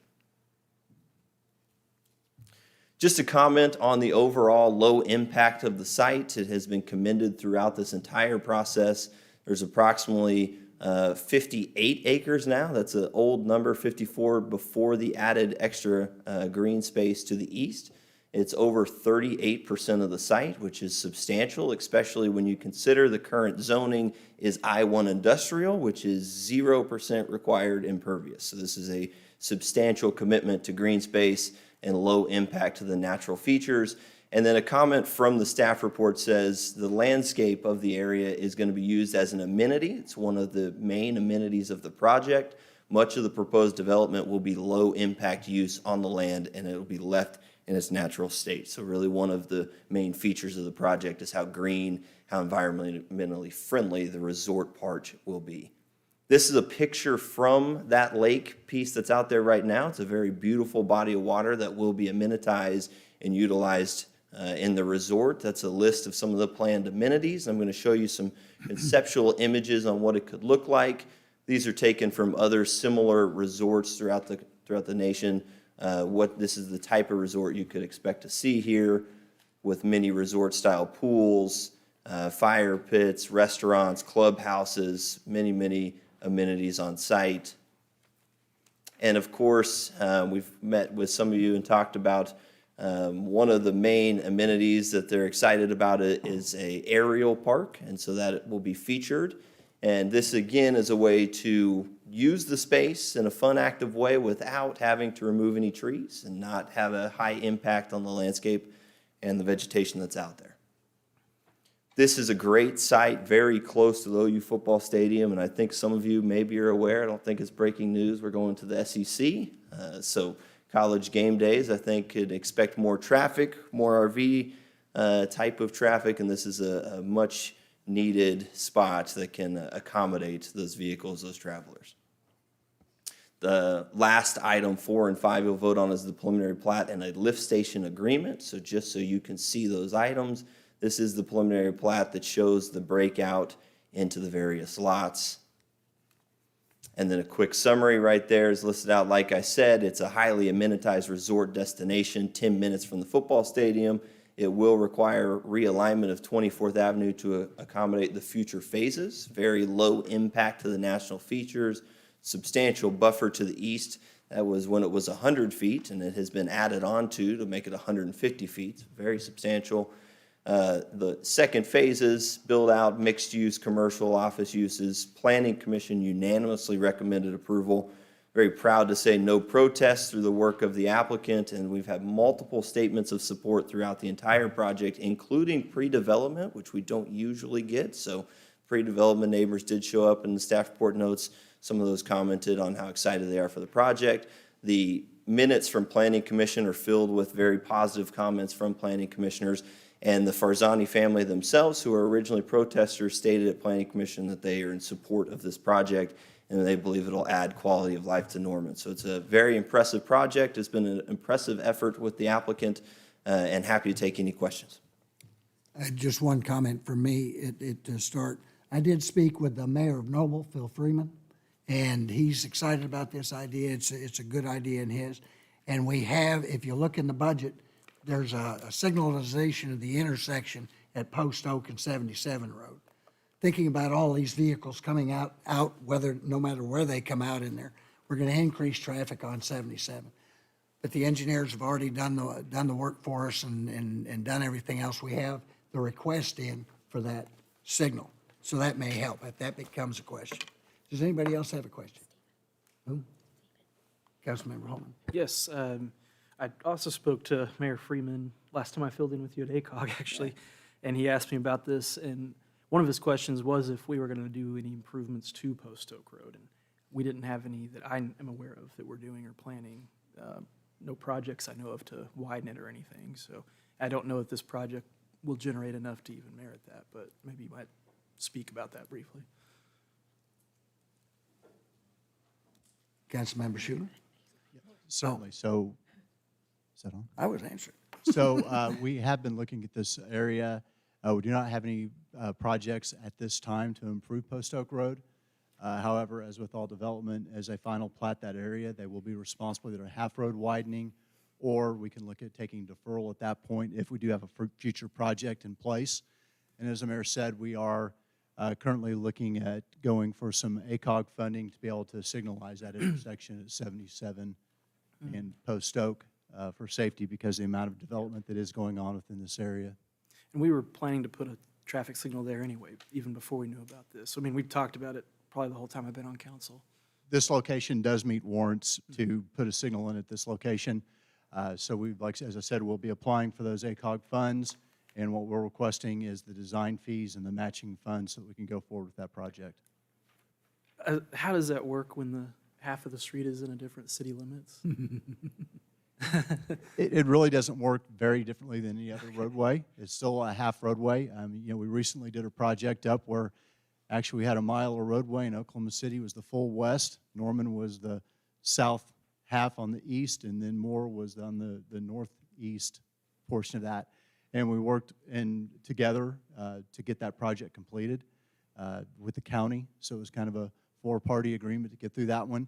In this case, we would either work in conjunction with them with an agreement, or we'd each do our half road widening and our requirements that we would need on that. Okay. And then for the applicant,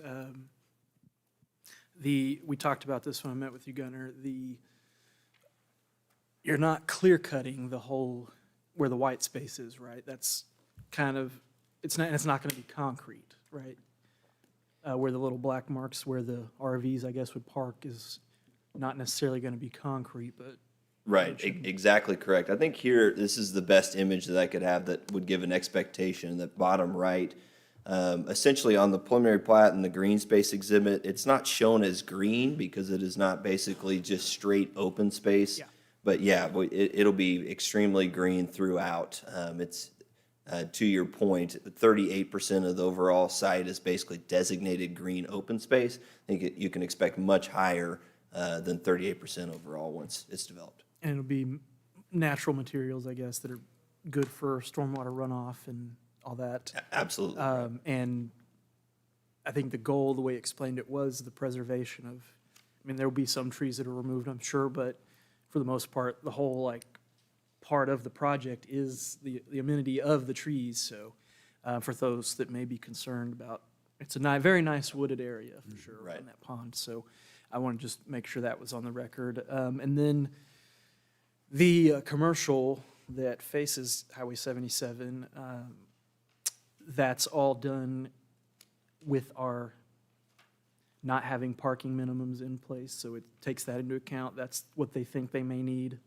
Absolutely right, and there's nothing that requires that amount of parking that's shown now at final plat stage, right? So when an end user comes in, it could be less, very likely couldn't be more, right? Because site plan essentially locks in a maximum density and maximum intensity. And so when a final end user comes in, if they wanted less parking, wouldn't be an issue. And would they be able to build mixed use in those spaces? Multiple story if they wanted to? Yeah, we have the allowance of mixed-use residential in the allowable use section. We did not go to Parks Board because no residential units are planned currently. So if we're going to propose that at a building permit final plat stage, I believe we're going to have to go to Parks Board to show that we've got open space, active amenities to meet that requirement, which I think you'd be able to pretty easily here. Something that could be done, though. Yeah, right. Okay. And then the the drive that connects to Highway 77 right there at the angle in the circle, is that at the same point where it currently intersects Highway 77 and would line up with 24th Avenue on the other side of the street? It's a good question. I think it's pretty close. It looks like it's. Chris, you think, yeah, Chris is a civil engineer on the project, and I've got a head shake, so yes. Okay, I think that's all the questions I have about it. Thanks, Gunnar. Thank you. Councilmember Schuler? Yeah, so, how many proposed RVs are we thinking about spots for parking on here? We got about 530 spots. Phase one is roughly 300. And then 200, what do you say, 530, 230 could be added on in a second phase. Okay, plus some cabins. Correct, right. Okay, which would also have potential vehicles that are traveling. So we have 2 ingress, egress access points to the whole property for all of those. I understand they're not all gonna be coming in and going at the same time, but, you know, maybe on those game days, that's gonna be a little tight. First, Kale corrected me, that number includes the cabins, so Okay. my apologies. But we've got, I believe, a third access point down on Post Oak. Okay. With then an access all the way at the very north tip. I'm scrolling with the mouse, but I don't see it. So. Yeah, we don't see it. Okay, perfect, thank you. I think, yeah, okay, I see the one on the top, All the the way one at the to the north. roundabout. Yep. And then where's the one that goes on the south? At the point of the lake. The mouse is broken. Okay, thank you. There's that parking area and roundabout in the cabins. I don't know if I can see, there might be going right up that little square block that's not part of our project. Going up there, is that a road? Okay. Yeah, go ahead, go. Good evening, Cale Streeter, applicant. There is currently 2 access points. It was approved by fire. They have looked at it, and based off our density, they approved it. Okay. My other question is there a storm shelter proposed for this site? I'm just thinking RVs, not tied down, you know, Oklahoma weather. And that's a lot of people that are potentially in an unsafe situation if severe weather comes through. So we have bathhouses located throughout, plus the clubhouse, and we plan to, those will not have windows or glass of that sort. So we plan to increase the structural integrity of those, but they will not be designated like a approved tornado shelter. Not just specifically for that purpose, but could be utilized for people to come in safely from their RVs and have a solid structure Yes. to shelter in place? Yes. Okay. Yeah, just, I'm just thinking about what's happening there. And Councilmember Holman addressed the other questions around the parking on the commercial parts of the parcel. So I think those are all the questions I had. Thank you. Councilmember Grant? Don't leave. I was going through the list of approved uses, and a lot of them made sense, but some kind of a question mark. Do you plan to put a hotel or motel in any of this? In the mixed use, because it is so far down the road, we don't know what the end use might be, but we plan to do phase 1, which would be on the east side of the ponds first, then phase 2, and then the commercial on the west side. That's how this would progress. Okay. That was really just my question, because it is a long list of uses, so, and a lot do actually make sense, but then some are a little off, so, thank you. You're welcome. And I do, Kyle, thank you. All right. This is an opportunity for members of the public to speak on this item. Madam Clerk, has anybody signed up? We have one, Stephen Ellis. Yeah. Before I start, will there be multiple, or are you going to speak on each item, or should I try to get everything in this one discussion? We'll keep it item by item. So Steve Ellis, 633 at Reed Avenue, Ward 4. On the initial item, I wanted to say that I'm in favor of the land use plan to mixed use. I'm not very sanguine that this concept won't make anybody any money, since that's a huge amount of a ticket allocation for OU football. So my guess is that it won't fill, but I'm not investing. Somebody else is taking the chance, so if it does, that's great. But I want to look beyond what this particular program is to what the land use and zoning implications are. And I think it's a good idea to have mixed use down at that end of Highway 77. And so getting that sort of into the current service area, I think is a good idea. I'll have different comments about the PUD, but I'll get back to that later. Thanks. Thank you, sir. All right. Are there any final comments from council regarding this item? One comment for me is this is the only pond or lake that I know of in central Oklahoma that is clear. Absolutely clear, like it's spring water. And I don't know if that's ever been why, but it just amazed me when I saw it. Motion on the floor is to adopt the resolution. Council members, you may cast your vote.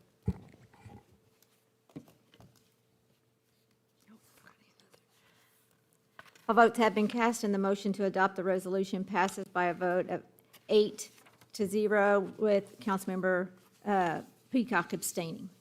Thank you, ma'am. Item number 22, an ordinance, excuse me, an ordinance rezoning property east of US Highway 77, south of East Cedar Lane, north of Post Oak Road from I-1 Light Industrial District to PUD Planned Unit Development District. I'll entertain a motion to adopt or reject the ordinance on second reading, section by section. Second. A motion, a second. This is a companion item to the previous item. Are there any further questions from council regarding this? Hearing none. We have anybody signed up? Mr. Ellis. Mr. Ellis? You probably just want to stay down front. Ward 4. As I've mentioned before in this forum, I'm not a giant fan of the way the city of Norman does PUDs, because I think it needs to be a lot clearer in the materials, sort of who's getting what for what purposes. But with this particular PUD, I think we need to be really careful, because the original proposal, the proposed development, is one that's clearly catered to a certain clientele. I mean, they're thinking of it as amenitized and high class, and if you have a lousy SRV, or what's the RV, that's what I'm trying to say. I wanted to say SUV, I don't know what the hell I'm doing. But if you have a lousy RV, you can't get in. So there's a certain kind of economic class distinction in the proposal, and I think we need to be careful to make sure that that doesn't make its way into the PUD. That doesn't have any role to play in Norman's zoning rules. I think you can write a PUD for this that doesn't include those sorts of class distinctions. And I also think it's important, given that I'm a skeptic about whether or not this is going to work, that we have the zoning ordinance that will allow this to develop in a lot of possible ways. Because, I mean, one of the things that you could clearly do with this area, because it's even closer than the place out north close to Moore, is maybe think about a second tiny house village down here or something like that. Would fit really well. The mixed use works great for that. You're thinking about cabins and impermanent RVs anyway. It would be a great place to do tiny houses for affordable housing purposes, essentially. So I think the PUD needs to be written in a way that you don't have to have a gold-plated vehicle to get in there. So if you guys are satisfied that that's the case, I think that's good. But I think we need to be looking beyond this particular development proposal to what the zoning for that area should be. Mixed use, good. Ability to build, smallish houses, motels, cabin type motel rooms for people who are not permanent residents. I think that's all would work out great. It's a great place for it. So, partly because it's beautiful, it's a nice place to be, right? So I am skeptical about this PUD. I hope you'll ask questions about that. Thank you. Thank you, sir. Cheryl Ann Denso, and I apologize, Cheryl Ann, I missed you on the last one.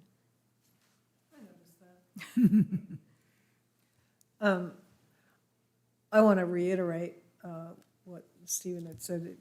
It seems to me that there's a lot of people that focus their development towards OU football games and the possibility of having people come here to hang out and just enjoy the events at the games. And yeah, this city has higher needs than just that. And I want to just remind you that our needs are much greater than just that, and keep that foremost in your minds. Thank you. Thank you, ma'am. That's all. The motion on the floor is to adopt the ordinance on second reading. Council members, you may cast your vote.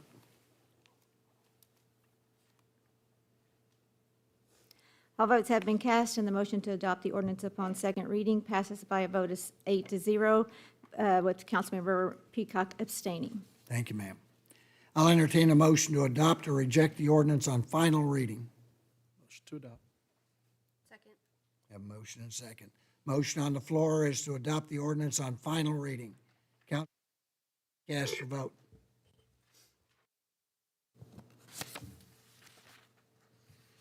All votes have been cast.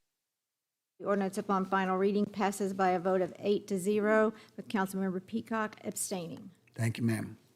Item number 23, an ordinance closing 66 feet of 24th Avenue Southeast statutory right-of-way. I'll entertain a motion to adopt or reject the ordinance on section by section. Motion to adopt.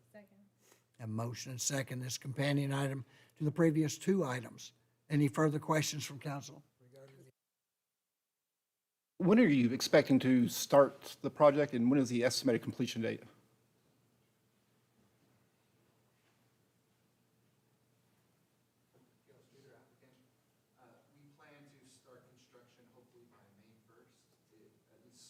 Dirt, we obviously have building permits to have to file, and then with the hope to be finished by early summer of '25. Correct. And you guys aren't planning on having any kind of income or social class minimums for? Not at all. I mean, OU makes this project work. Obviously, the fans coming in, but those are the shoulder seasons. Right. We're obviously catering to Oklahomans with an RV. I have an RV, and it's, yes. Perfect. Thank you so much. You're very welcome. Good luck to y'all. Hope it works out well.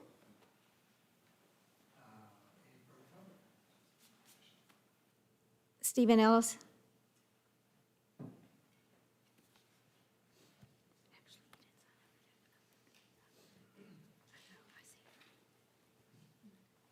Steve Ellis, Ward 4 again.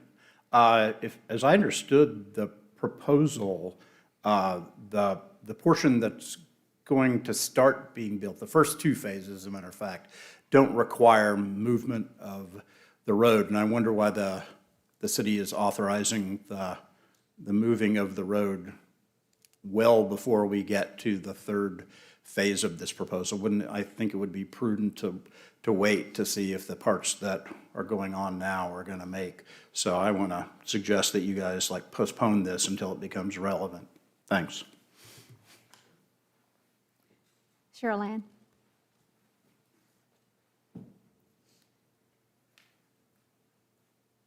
So I'm trying to figure out how the city's going to make any money off of this.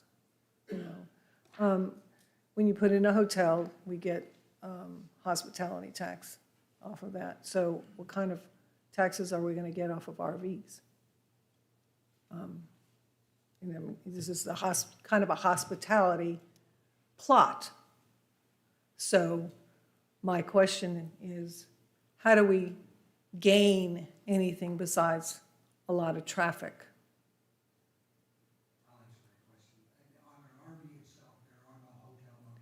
Right.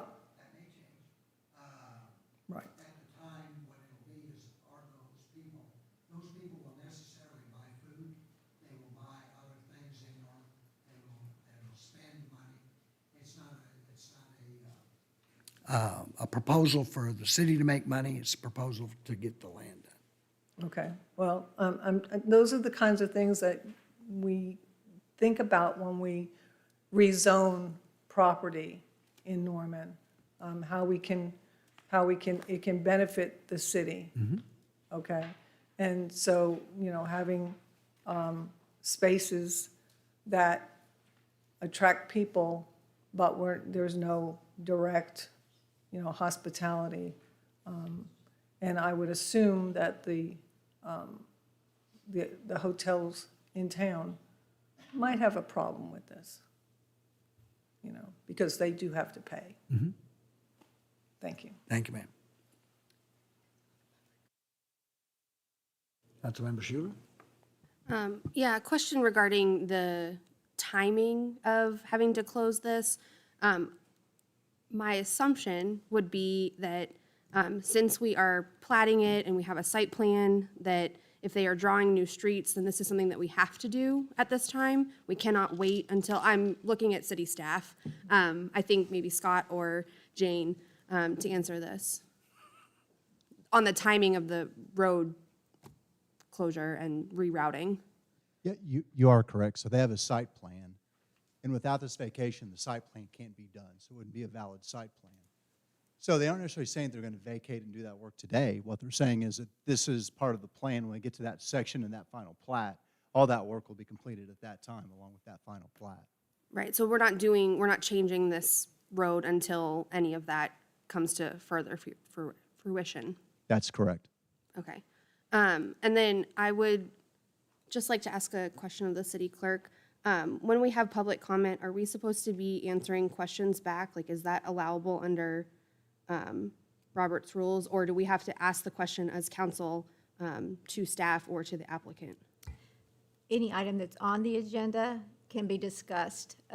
So since it's on the agenda, yes, you can answer questions, vice versa. During public comment? Well, that's not part of Robert's rules. Okay, that's typically been a norm, correct? Usually, yes.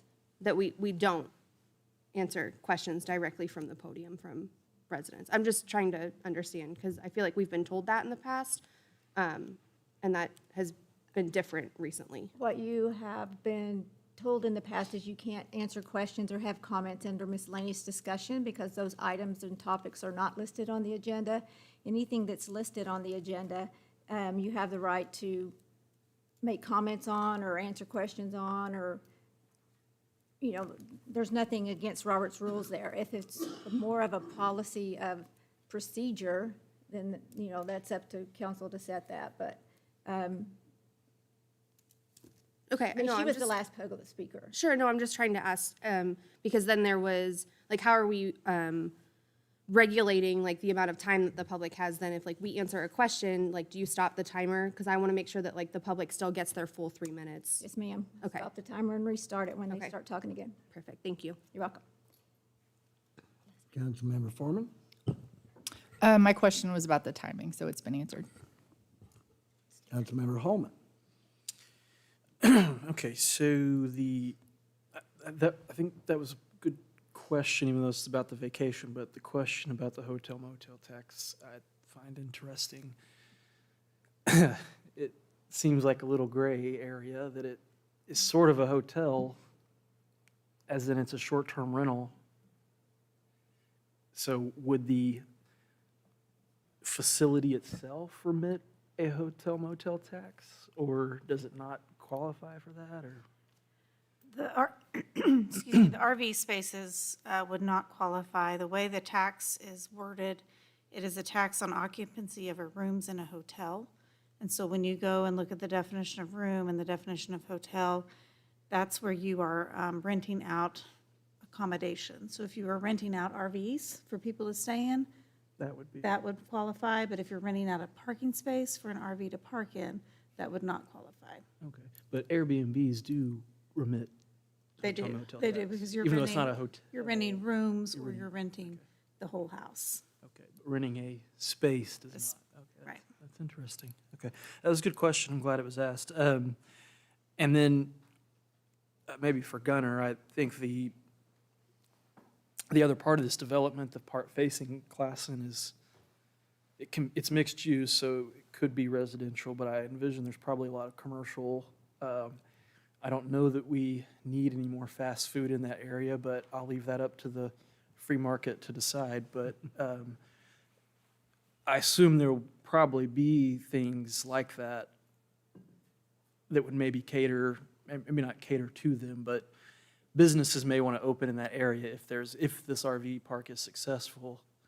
I could see, there probably being quite a few sales tax generating businesses that pop up around it. Is that Absolutely correct. I'm going to jump real quick to an item we already voted on, but it answers sort of this question and discussion is 2025 has this area, Special Planning Area 7, which essentially required a cohesive master plan for the entire site. And so that's where we come and have that, vacation of the road, moving of the road today, because we're showing you the full master plan, a final build out to satisfy that Special Planning Area 7. And that's correct. It's basically a self-serving, cohesive district to where food, services, entertainment, retail can all be in those out parcels, and the guests of the resort will be those targeted consumers. Thank you. Councilmember Grant? Yes. Gunnar, could you come back? Exercise. There's cabins on this site, correct? Absolutely. I meant to mention that earlier. You probably threw me a softball there, but those cabins will also be part of the hotel motel tax. And I also saw short-term rentals in the uses, plus that hotel motel situation. So there are future opportunities. Absolutely, in the resort area as well, right. Okay, thank you. Thank you. That's all. All right, the motion on the floor is to adopt the ordinance on second reading. Council members, you may cast your vote.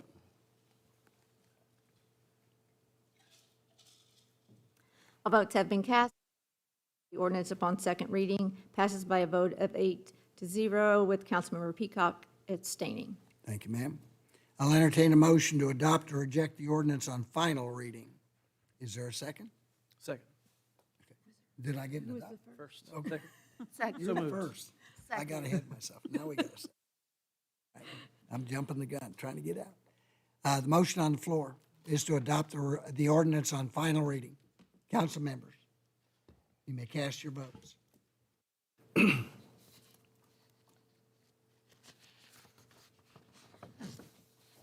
All votes have been cast, and the motion to adopt the ordinance upon final reading passes unanimously with Councilmember Peacock abstaining. Thank you, ma'am.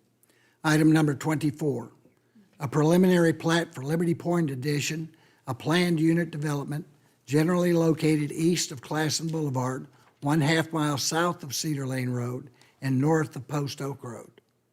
I'll entertain a motion to approve or reject the preliminary plat. Motion to approve. A motion and second.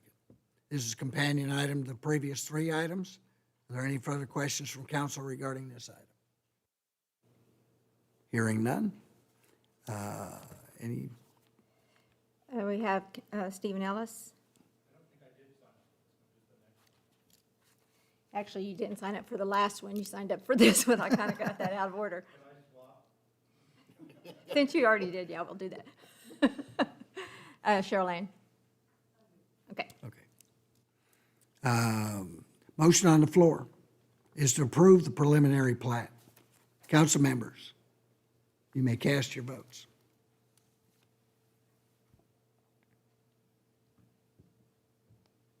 All votes have been to approve the preliminary plat. Passes unanimously with Councilmember Peacock abstaining. Thank you, ma'am.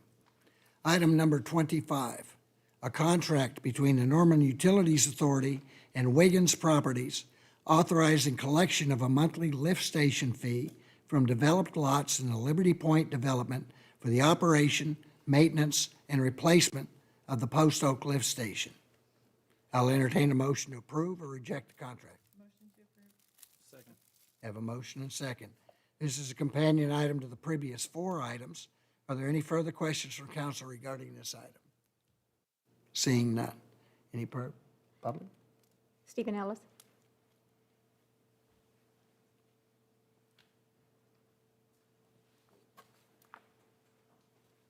Steve Ellis, Ward 4. I just wanted to say that I'm very enthusiastic about this proposal. One of the ways in which Norman absolutely does things right is when we have a lift station, we portion the costs to the people who create the need for the lift station. It's actually an absolute model for how we should be doing lots of development costs. So, you know, I'm a big fan of sort of use fees of various kinds because they serve to internalize the cost to the people who are creating the need for the cost. So when we get it right, I want to cheer very loudly. So yay team, vote for this. This is cool. Thanks. Thank you, sir. Cheryl-Ann, would you like to speak? Okay. Any final comments from council?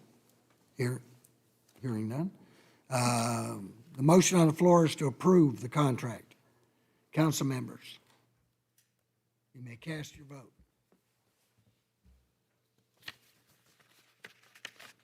All votes. Motion to approve the contract passes unanimously with Councilmember Peacock abstaining. Thank you, ma'am.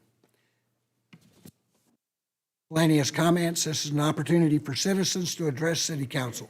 Due to Open Meeting Act regulations, council is not able to participate in discussion during miscellaneous comments.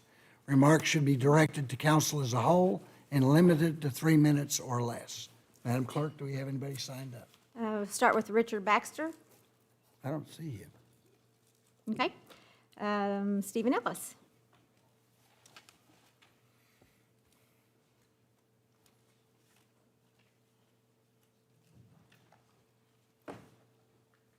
Stephen Ellis, Ward 4.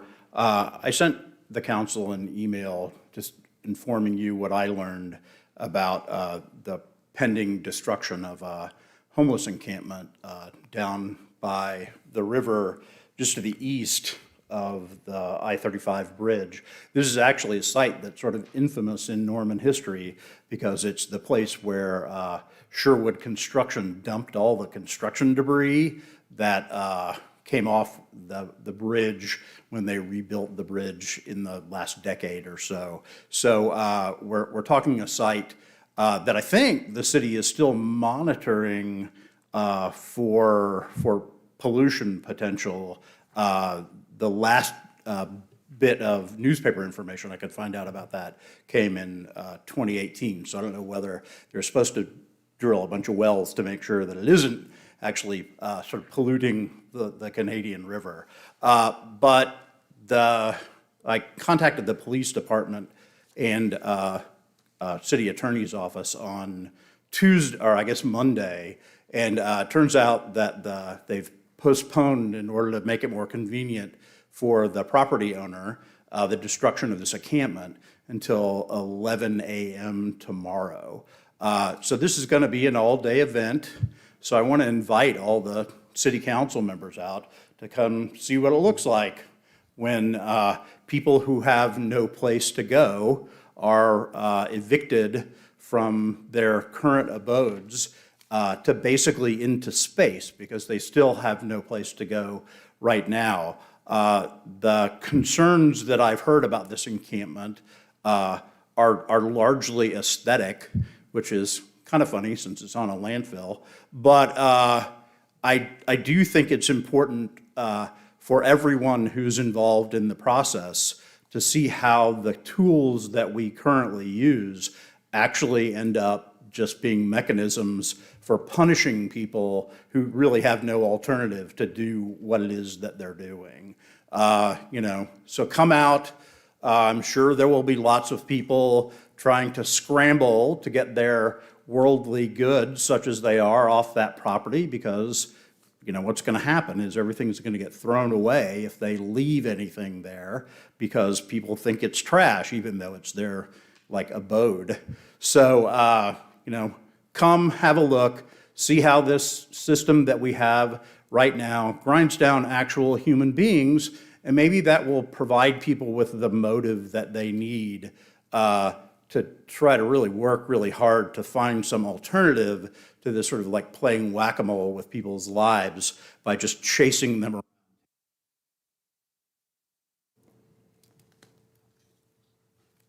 Terrence Witten. Okay. Cheryl Ann Denso.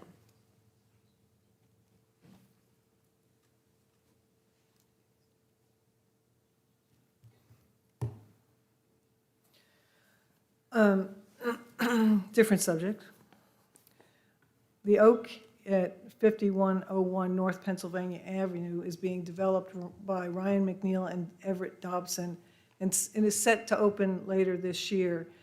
This development includes a 32-room boutique hotel, 320 apartments, an array of upscale restaurants, etc. The stage and art pieces will anchor a 7,000 square foot green space that will be named Heartwood Park. It's suggested that the name be the oak that refers to the oak trees on the properties. Now, Notes Live is a music venue and hospitality company that plans to bring a 12,000-seat theater to Mustang Creek Cross Development, and that's just off John Kirkpatrick Turnpike and I-40.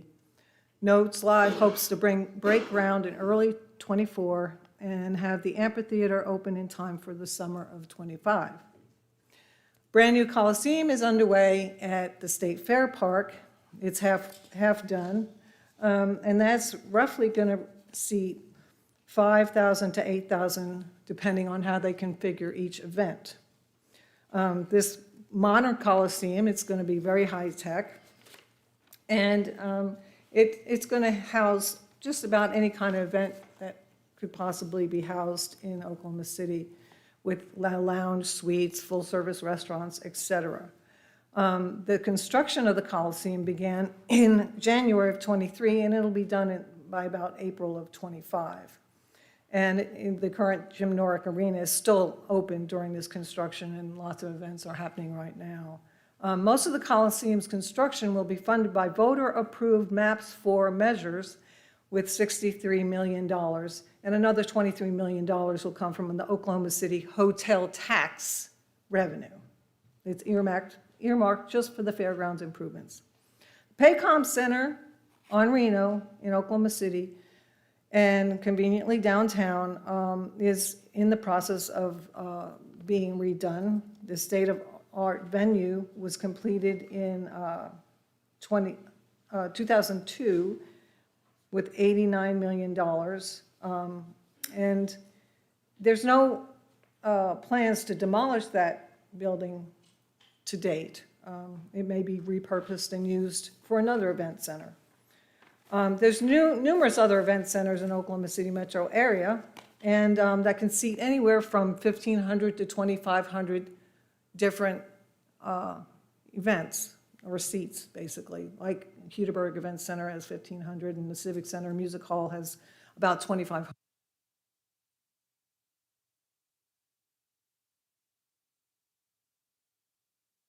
Chelsea Gravel.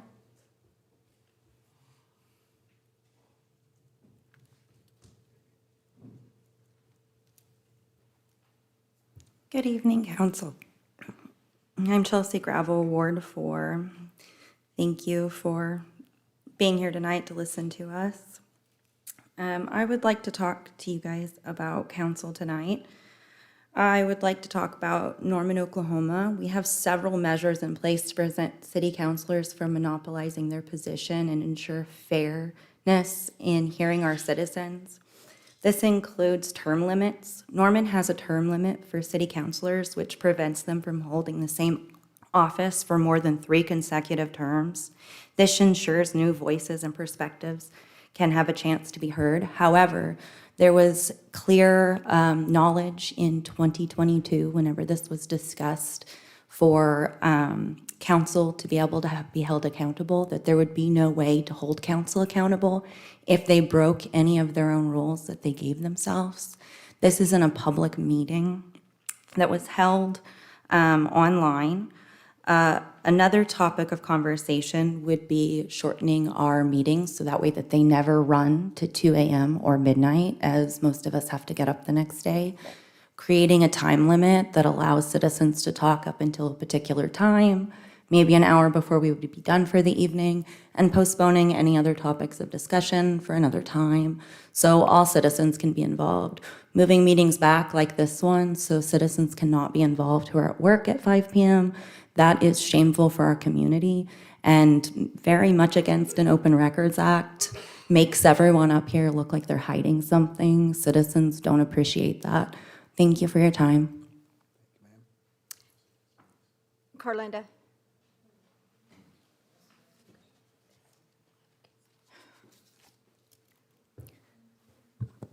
Carlinda Gravel, Ward 4, Council, Mayor. I'd like to speak with you this evening about our voting system. So today we have ward votings, ward for 2, 4, 6, and 8, very specific to those wards. We know that whatever the results will be, they will be specific to those wards. We have some elected officials that are spreading rumors around our city, both on social media, campaign forums, out in public, that a citywide vote is not a citywide vote. A citywide vote that somehow gets a no vote, if there is a majority in a ward that is a yes vote, then that ward is now accepting that vote as a yes vote. That is not how citywide voting works. When we have the SRO program, if we had certain wards that they had a higher yes vote, even though the majority or a no vote and the majority voted yes, we do not take those wards and say you are excluded from a higher tax and we are not going to allow SROs in your public schools, because we have decided that this citywide vote is going to be used and applied to wards in the way that we see fit as council. That is a complete misuse of our voting. Voters are losing confidence in our voting system because of this manipulation that's being spread rumors around our city. And it doesn't look like we have a reliable, trustworthy council when that's being spread rumors around our city. So if you know that people are listening, people are watching that those votes are being manipulated to pass in certain wards when they did not pass as a citywide vote. Thank you. Thank you, ma'am.